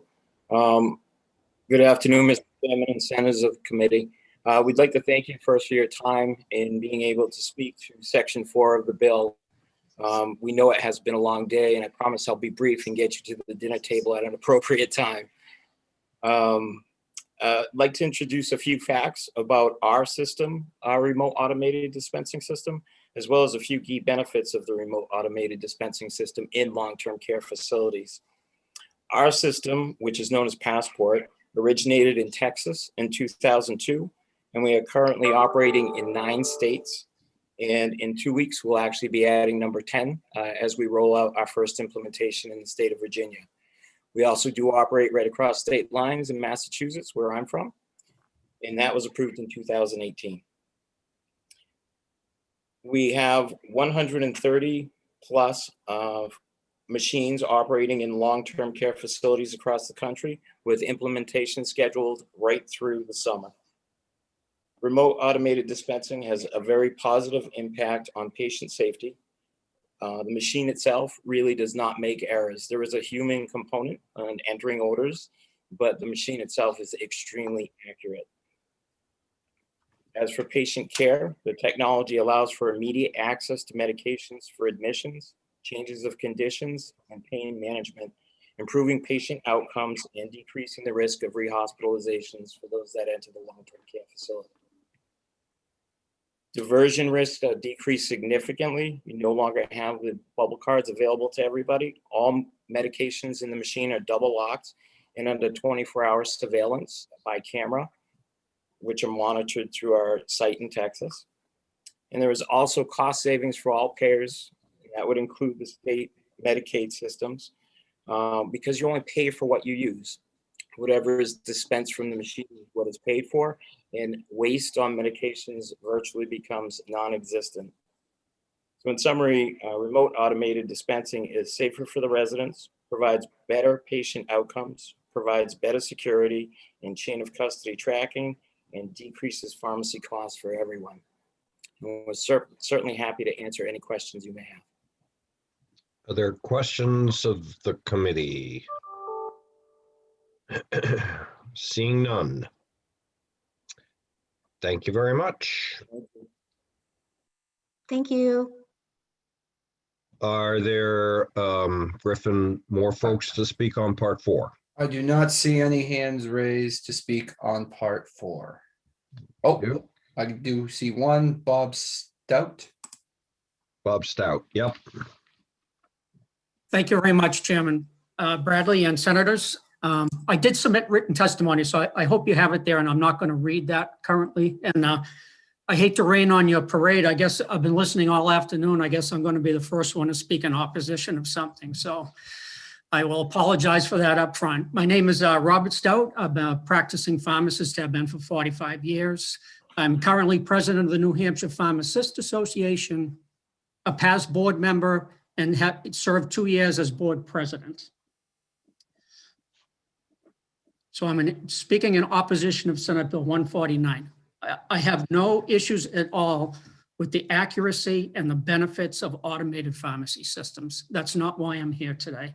I'm a little disappointed in the current members of the Board of Pharmacy that they would refer this to the legislative side for a fix. In 2010, we came before you to ask for authorization to actually manage these automated pharmacy systems.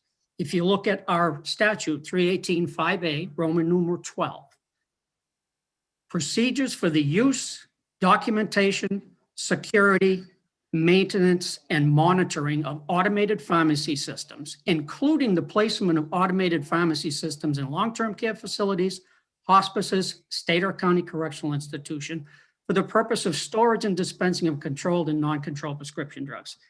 I don't know how much more specific you need to get to see that this belongs in rules.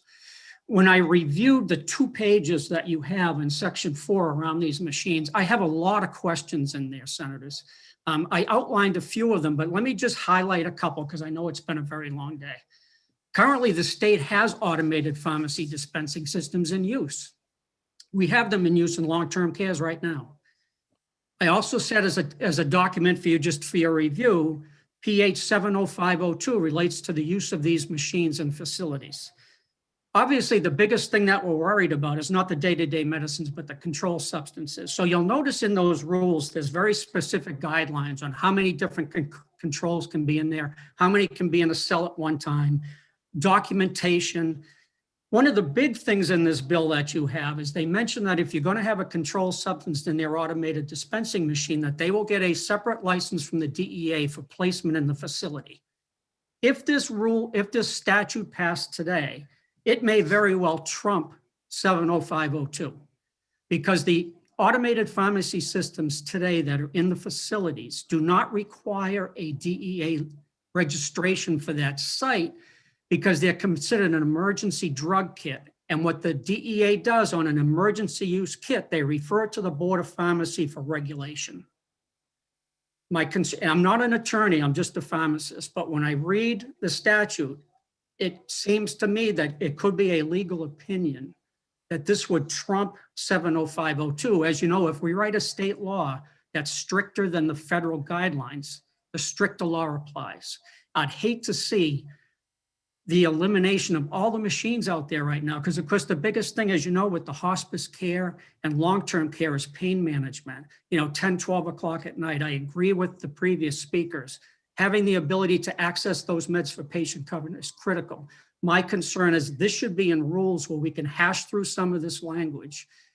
And this is just the start for you folks. If you put this in a statute, you very well could have somebody come before you next year to want to place one in a clinic, in a veterinary office. As we move towards telepharmacy, you're going to see maybe community pharmacies come at you and look to place an automated dispensing for after hours use or pickup. There's all kinds of things that are going to happen as technology evolves. I'd hate to see this go into statute where we have to keep coming before you to update, add, or change any requirements. With that, I appreciate your time, Senator. And I would take any questions if there are any, or I'm always available later on. Thank you. Are there questions? So I just have one. I'm told that the pharmacy board actually told the proponents of this to go to the legislature for this specific authorization. Is that not true? So I wasn't there, Chairman Bradley, when that happened. I will say this. I think this isn't the first issue that's come up this year with a similar incident like this. And I think it's one of the, and I don't want to get into a long discussion on this because it doesn't relate to the bill. But one of the challenges when OPLC restructured the boards over there, and I had 2 meetings with Ms. Courtney regarding this. My big concern was they eliminated the executive director position over at the board, who was kind of a person here who really understood the statutes and rules and laws and was able to put information together when a petitioner came before them to present to the board. With the loss of that position, we're relying on the commissioners to make sure that they understand the history or even pay attention to the authority that they already have in the statute. So that's an internal problem, Senator. And like I said, I never disagreed with her position on a lot of the changes she made. I support those. A lot of those are really good. In this particular instance, it just leaves a gap with somebody who's at the board. As you know, there's no Board of Pharmacy office anymore. They show up for their meetings on Wednesday. And I just think, I don't want to get into any further. I'll leave it at that, Chairman Bradley. Okay. All right. Any further questions? Seeing none. Is there anybody else to testify on part 4? I do have Jody Fenlon and Mr. Corvo with their hands raised, wishing to speak a second time. Okay.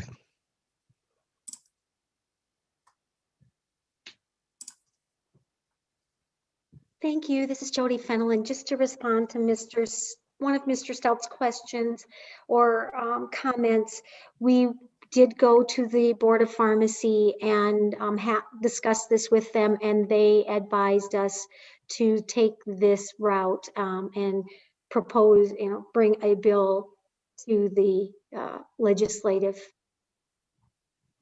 process or through the legislative process. So we did start with the Board of Pharmacy. We've had actually several discussions with them back in June, and then again more recently, I believe in December.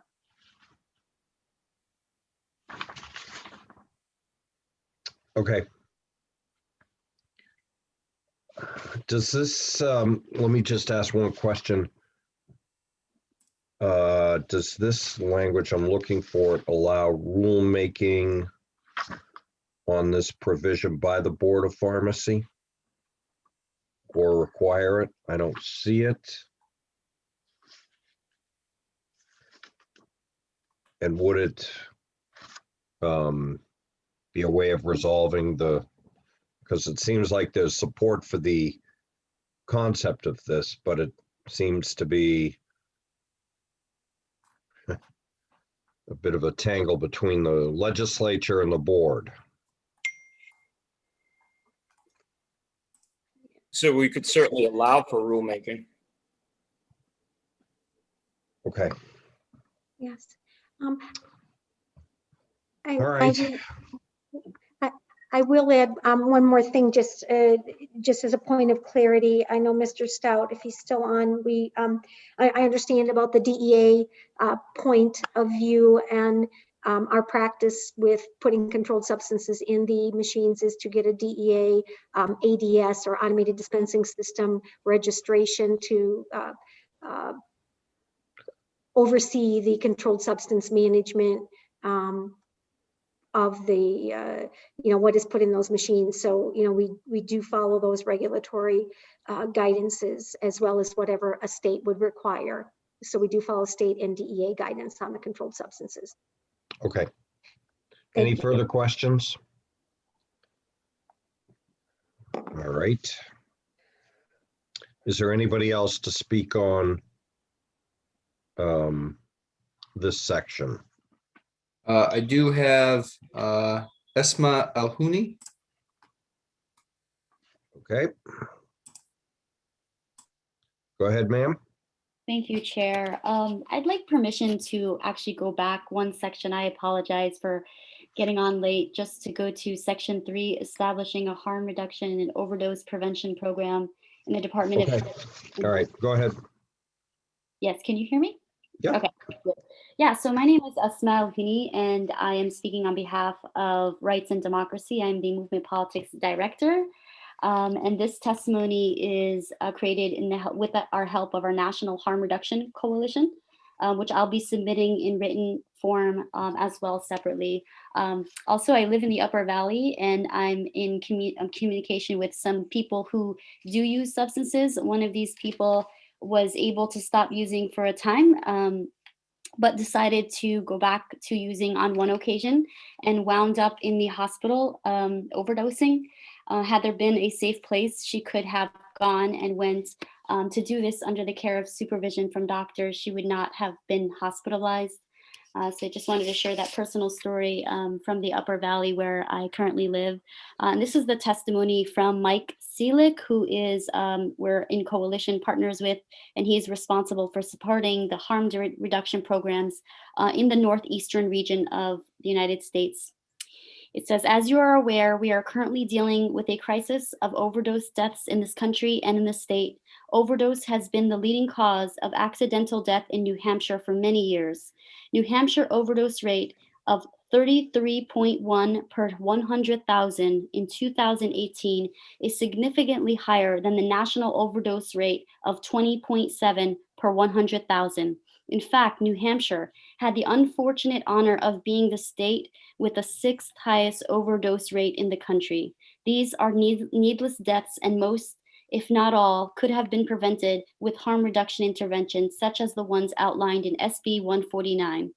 National Harm Reduction Coalition supports life-saving interventions that prevent overdose deaths. And I'm just going to name some of the benefits just for the interest of time of having this.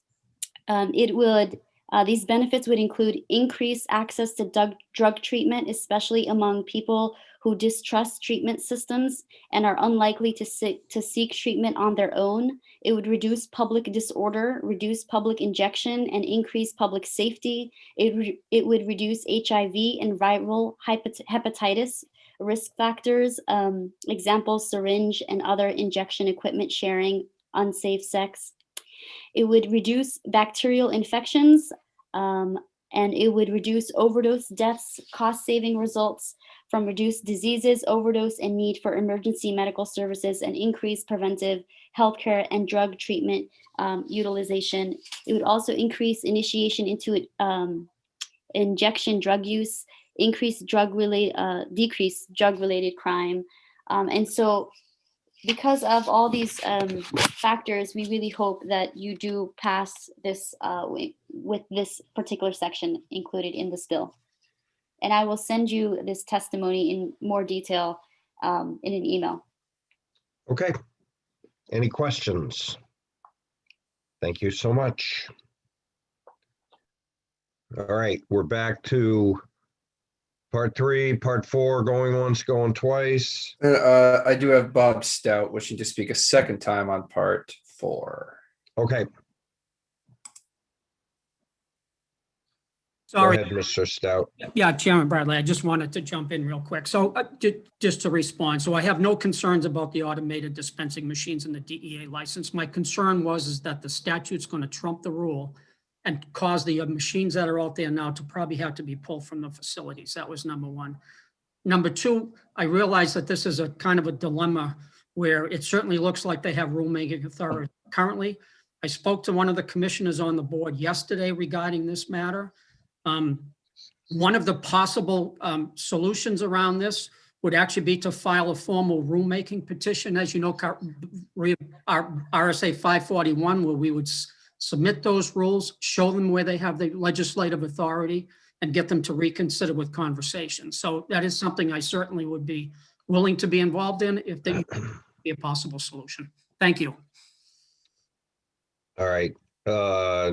I would ask that before we take action on this bill, you try to work that out with the proponents of this section and Senator Carson.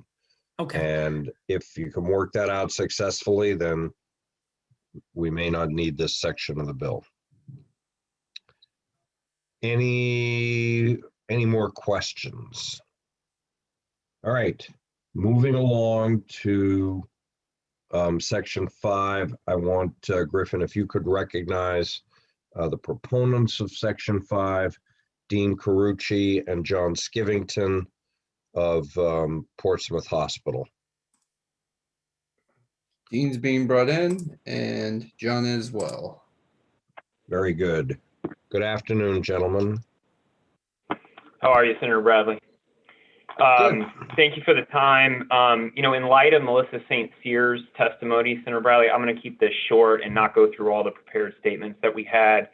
I think there's some interpretation that we need to iron out with her to make sure that we're both on the same page in terms of the ability to add rehab beds at a acute care hospital that's already in existence. So I'd ask that Section 5 be kept in play for right now until we have that conversation with her next week. But I do just want to also make sure we put on the record that clearly we introduced this bill due to the issues we have. Our patients are at about 192% of the geometric length of stay, which basically equates to double due to the access issues. So we'll see what we can work out with her, Senator Bradley, and then circle back with you. And so my question, I guess, to make sure it's on the record, is that you believe, especially in the Seacoast, there is an absolute need for more rehab beds. That's correct. Okay. Any questions of Mr. Carucci, Mr. Skivington? This is John Seeing Skivington. none. I would just say I also. Oh, I'm sorry. That's okay. Just for the record, I also echo my colleagues' sentiments and support this section of the bill. Great, thank you. Any other testimony on part 5? I do not see any other hands raised on part 5. If anybody would like to do so, please raise your hand and press *9 if you are on the phone. And Charles Champagne, I hope I'm saying that correctly, has his hand raised. Good afternoon. Hello, can you hear me? Yes. Okay, thank you. Good afternoon, and I want to thank the chair and the committee for allowing me to speak today. My name is Charles Champagne. I'm the Chief Financial Officer and Chief Operating Officer of Northeast Rehab Hospital. I'm speaking today on behalf of John Pachillo, the CEO of Northeast Rehab, who cannot be here today because of a personal matter. My original testimony is brief, so I will give that, but I will upfront say that Northeast Rehab does not believe there is a need for additional rehab beds in the Seacoast region. So I am testifying in opposition to Part 5 of the proposed Senate Bill 149 FN. First, I'll just give a very short description of NRH and what we do and do not do. NRH provides acute inpatient rehabilitation services in 4 locations: Salem, our main campus, Nashua, Portsmouth, and Manchester. The patients we serve have acute medical needs as well as the need for an intensive level of physical rehabilitation. A typical patient is admitted to NRH from an acute care hospital after suffering a stroke, a traumatic brain injury, a spinal cord injury, or other similar diagnosis that would necessitate an intensive course of physical therapy. NRH employs specially trained and certified physicians, nurses, and physical, occupational, and speech therapists to provide the medical and rehabilitative care to our patients. NRH is not a skilled nursing facility. We are not a long-term care facility or an inpatient psych facility. NRH has a long history of working with all of the New Hampshire acute hospitals to meet their specific needs, whether they be geographic or programmatic. Since its founding 35 years ago, NRH worked with acute hospitals in Nashua and Manchester and opened a 20-bed satellite and a 15-bed satellite, respectively. 10 years ago, in 2011, NRH opened a 33-bed freestanding facility located at the Pease Trade Port in Portsmouth. This was done to meet the express needs of the acute hospitals in the Seacoast region. Over the last 10 years, we have worked collaboratively with all 4 Seacoast hospitals to ensure the community's needs are met and their patients receive the highest quality of inpatient rehabilitation services. A more recent example of NRH stepping up to a challenge and providing much needed services is our COVID response. In March and April of 2020, NRH heard from our acute partners that they needed a rehabilitation partner that could quickly admit COVID patients with rehab needs. This would allow the acute hospitals to free up capacity to admit patients during the anticipated pandemic surge. On April 10th, 2020, NRH opened up a COVID unit at our Salem campus to serve as the regional inpatient provider of rehabilitation services for Southern New Hampshire, including the Seacoast region.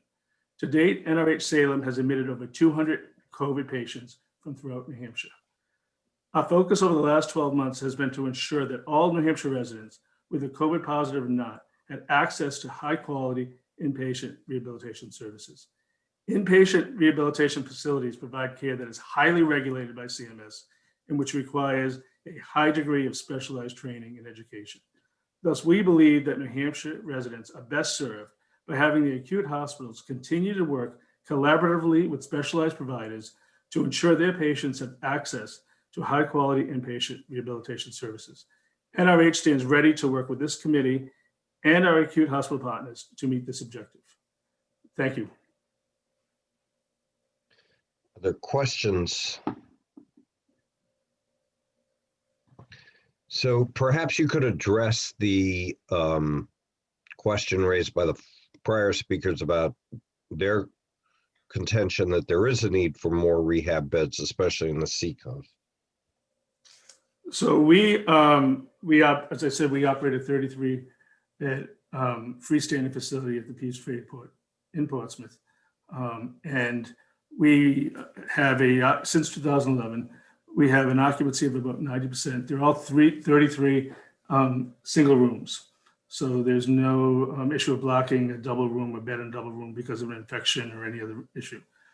So yes, there may be a day when it's a full, we can only admit 3 out of 4 referrals. But in general, we do not have problem admitting the patients that meet the criteria for being admitted to a rehab hospital. There are specific criteria we need to meet for CMS, that we have to maintain the 60% rule. They have to still maintain an acute level of medical necessity, and they need to have be able to tolerate an intensive level of rehabilitation. We have to give each patient an average of 3 hours of therapy a day to maintain our CMS certification. So in general, we have no trouble right now admitting most of the patients that meet their criteria to that facility.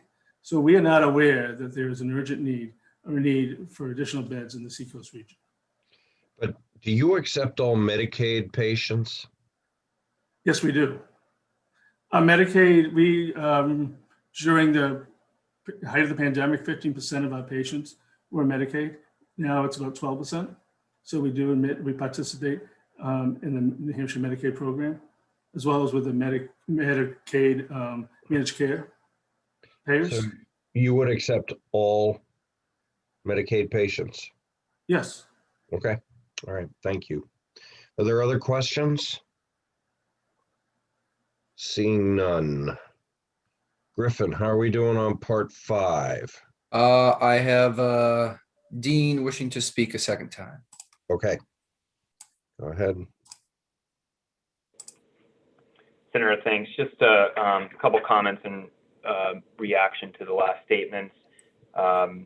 First, I think it's easy for Northeast Rehab, who owns 70% of the beds in southern New Hampshire, to want to restrict the addition of beds. Our geometric length of stay, like I put on the record at the beginning, is at 192%. And just for those that need a definition, Medicare defines the length of stay for patients. And so for all of those that have to be discharged to an inpatient rehabilitation facility, our average length of stay is double. For Medicaid patients specifically, it is 225% of the geometric length of stay. For an acute facility that takes care of a number of the citizens of the state, ranging from the Mass border all the way up to Loughborough, every bed that we are not able to get a discharge out timely means that there's a patient that has to leave this state for care. It takes us 6 referrals on average to get a patient placed into a skilled nursing or a rehab facility, which drives up that geometric length of stay. So I just want to put those facts from our internal institution on file. Thank you. Okay, thank you, Dean. All right. Moving on to section 6. I have John Freiberg raising his hand. Okay.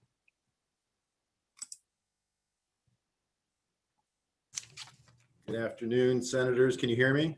Yep, go ahead. Thank you, Chairman Bradley and members of the committee. My name is John Freiberg, and I'm the Chief Legal Officer of Solution Health, which is the parent organization of Elliott Health System and Southern New Hampshire Health System. As the saying goes, it's 5 o'clock somewhere, and here it is actually after 5 o'clock, so I'll try to be as succinct as I can. But I wanted to offer you some brief comments in support of Section 6 of SB 149 pertaining to healthcare workers and organizations providing care in response to the COVID-19 public health emergency. Simply put, this proposed legislation will simply confirm the legislature's intent regarding the applicability of New Hampshire's emergency management statute, which is RSA 21P, to licensed healthcare facilities and their personnel when they have followed or attempted to follow a COVID-related emergency order or rule from federal or state government. It clears up any potential for a court or litigant to question or reject the New Hampshire Attorney General's opinion last year, dated April 22nd, making clear in the estimation of that agency that emergency management activities are covered by activities by healthcare providers in response to COVID, and therefore are immune from liability arising from or relating to such activities. This is not a novel concept. This is a issue that's been dealt with in numerous jurisdictions by either executive order or by legislative action. And we would simply ask that New Hampshire clarify and come in line with this very reasonable policy position through legislative action. Just to rewind briefly, Friday the 13th of March of last year seems like a lifetime away for many of us, but many of us will not forget it soon, given that that was the day on which many federal and state emergency and disaster declarations were issued relating to the spread of COVID. What quickly followed was a flurry of unprecedented executive and agency orders and rules, both on the state and federal level, designed to slow the spread of COVID and to prepare our society, in particular the healthcare system, to respond to what was anticipated to be overwhelming volume and challenges. Some of the manifestations of those virtual overnight orders and directives and waivers from the government resulted in, for instance, cancellation of elective and non-emergent procedures to support the stay-at-home order and preserve PPE, equipment, personnel, and facilities in order to focus on COVID. They also authorized telehealth visits where they weren't previously feasible or paid for by insurance. They expanded the places where we provided care, for instance, delivering care in parking lots, tents, conference centers, alternative care sites, and other spots licensed by the state on an emergency basis, but which were not typical places where healthcare was delivered by our organizations. They prohibited visitors, cut down on certain documentation requirements and discharge planning processes, and changed, for instance, how and where we triage ER patients. And finally, just as another example of some of the real world manifestations of what had to be done, the sourcing and the utilization of increasingly scarce PPE, personal protective equipment, was utilized and deployed in non-traditional ways, again, at the encouragement of authorities to prepare for this unprecedented emergency. These were difficult changes to implement under such pressure, but across the nation and the entire world, in fact, healthcare organizations did make these changes, often to their own financial and organizational detriment. They did so as authorized or directed by the government to slow the spread of COVID and to prepare for surges of infected patients. Now, a very real world concern of many doctors, nurses, and healthcare providers resulting from these changes has been that the potential for civil liability resulting from compliance with these governmental mandates and authorizations. Authorizations and mandates that in many cases took the standards and norms of their clinical practices that they had known for so many years in their standard operating procedures and turned them on their head and caused the delivery of care to be a very different thing than it was the day before. Again, all for the right reasons, all as part of a societal calculus on how we should prepare for this emergency, but causing healthcare to be delivered in different ways than was traditional. So while healthcare providers and organizations made these significant changes in the ways they delivered care to respond to these pressures and emergencies, we want to be very clear that these same providers and organizations should not be penalized later for these very same actions that they were encouraged or directed to take. Changes to standard operating procedures as directed by governmental mandates and authorizations must not be later utilized in the context of civil litigation in support of an argument that those very same actions constitute or evidence a breach of the standard of care. I'll wrap up by simply saying emergency management compliance should never cause civil tort liability exposure. That's the reason why RSA 21P regarding emergency management activities exists. It conveys immunity from such claims where emergency management personnel are acting within the scope of that RSA. Now, the New Hampshire Department of Justice agreed last April that healthcare organizations and providers following state or federal guidance should be covered by the emergency management statute and its protections. However, an opinion of the Attorney General's office, while helpful and most appreciated, is not the equivalent of a clearly worded amendment to that RSA, making this point indisputably clear. So that's the purpose of Part 6 of Senate Bill 149. It confirms succinctly and simply that actions by healthcare organizations and providers in compliance with such emergency orders and rules constitutes emergency management activity and are subject to the necessary liability protections for those very actions. So we thank you for your consideration of this proposal and your support for this important effort to ensure that our nurses, doctors, medical technologists, hospitals, nursing homes, and clinics are not later penalized in the context of civil litigation for doing what they were called upon, indeed, in many cases required to do to protect our communities from this unprecedented public health emergency. I'm happy to answer any questions or provide any additional information. Are there questions of Mr. Freiberg? Okay, so I have one. My understanding is that while you have based Section 6 on the Attorney General's interpretation of the emergency order, that there was a key piece that was not in it that talked about the immunity being limited to the performance of emergency activities in the direction of the governor or another agency. So I guess my suggestion would be there seems to be some agreement, between the various parties on this, that if the comprehensiveness of the governor's or the attorney general's immunity under 21P41 was complete, that we could go forward with this section pretty easily.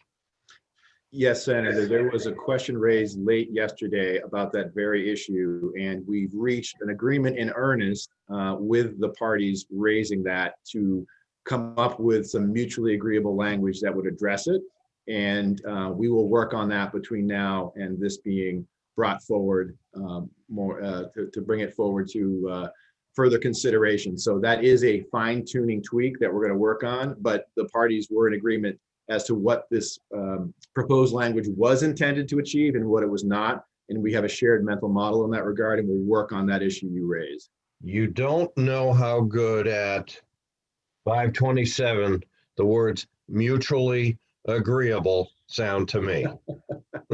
Happy to make you happy. All right. And Senator Bradley, I'll take that amendment and I'll work it out. I'm sure you will, Senator Gray.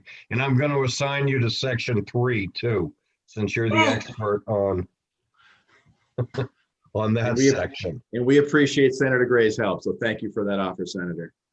All right. Anyone else on section 5? I do see Marissa Chase has her hand up.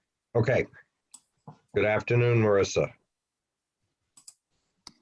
Good evening, Senators. Thank you so much for allowing me to speak. My name is Marissa Chase. I represent the New Hampshire Association for Justice, also known as the parties concerned about civil liability.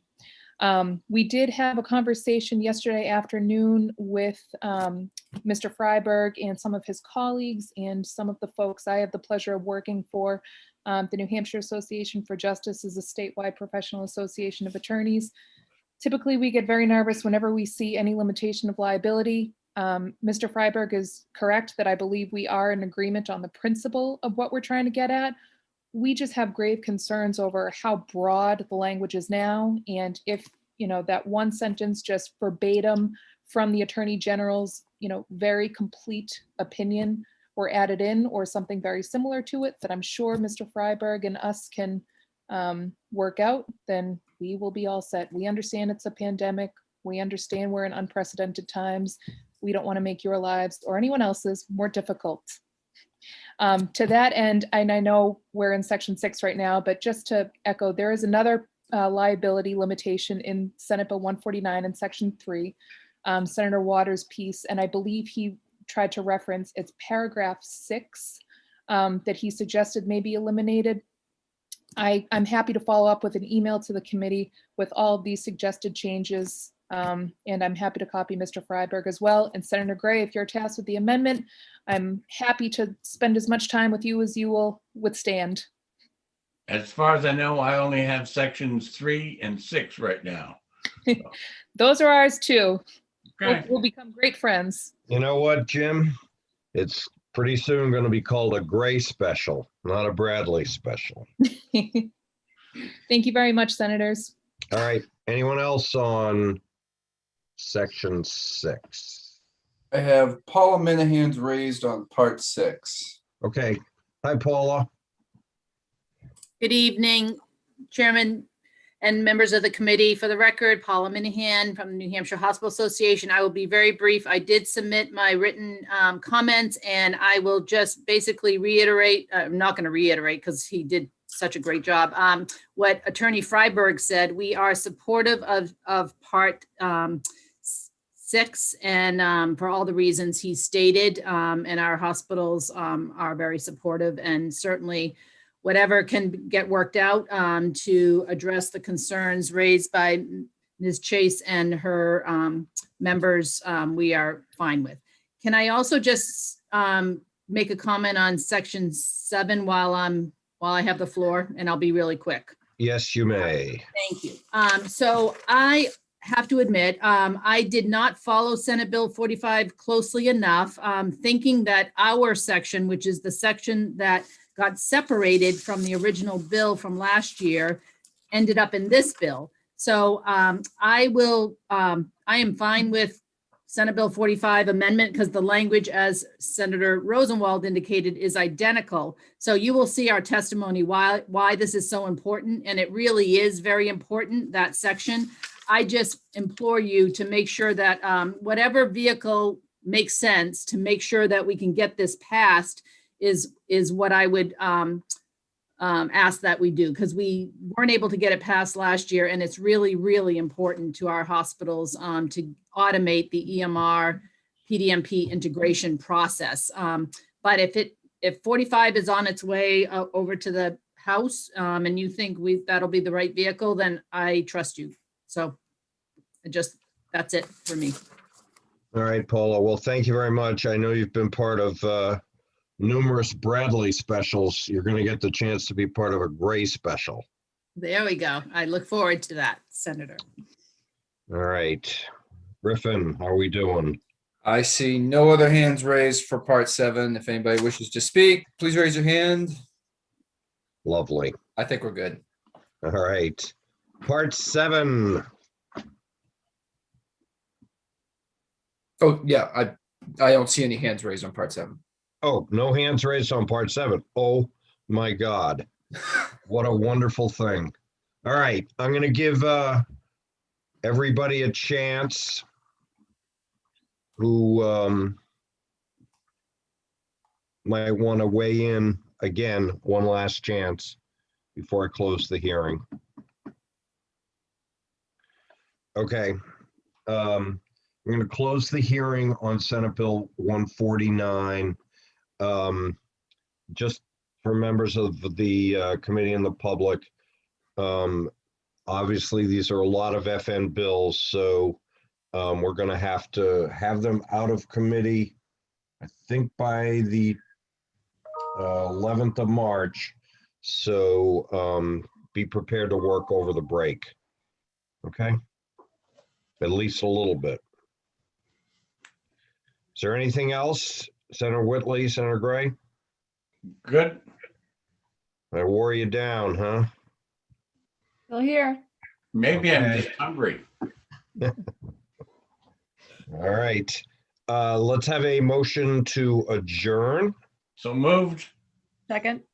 All right, it's been moved by Senator Gray, seconded by Senator Whitley. I'll call the roll. Senator Whitley, Yes. Senator Gray, Yes. and I vote yes. Okay. Thank you all very, very much. Thank We'll see you soon.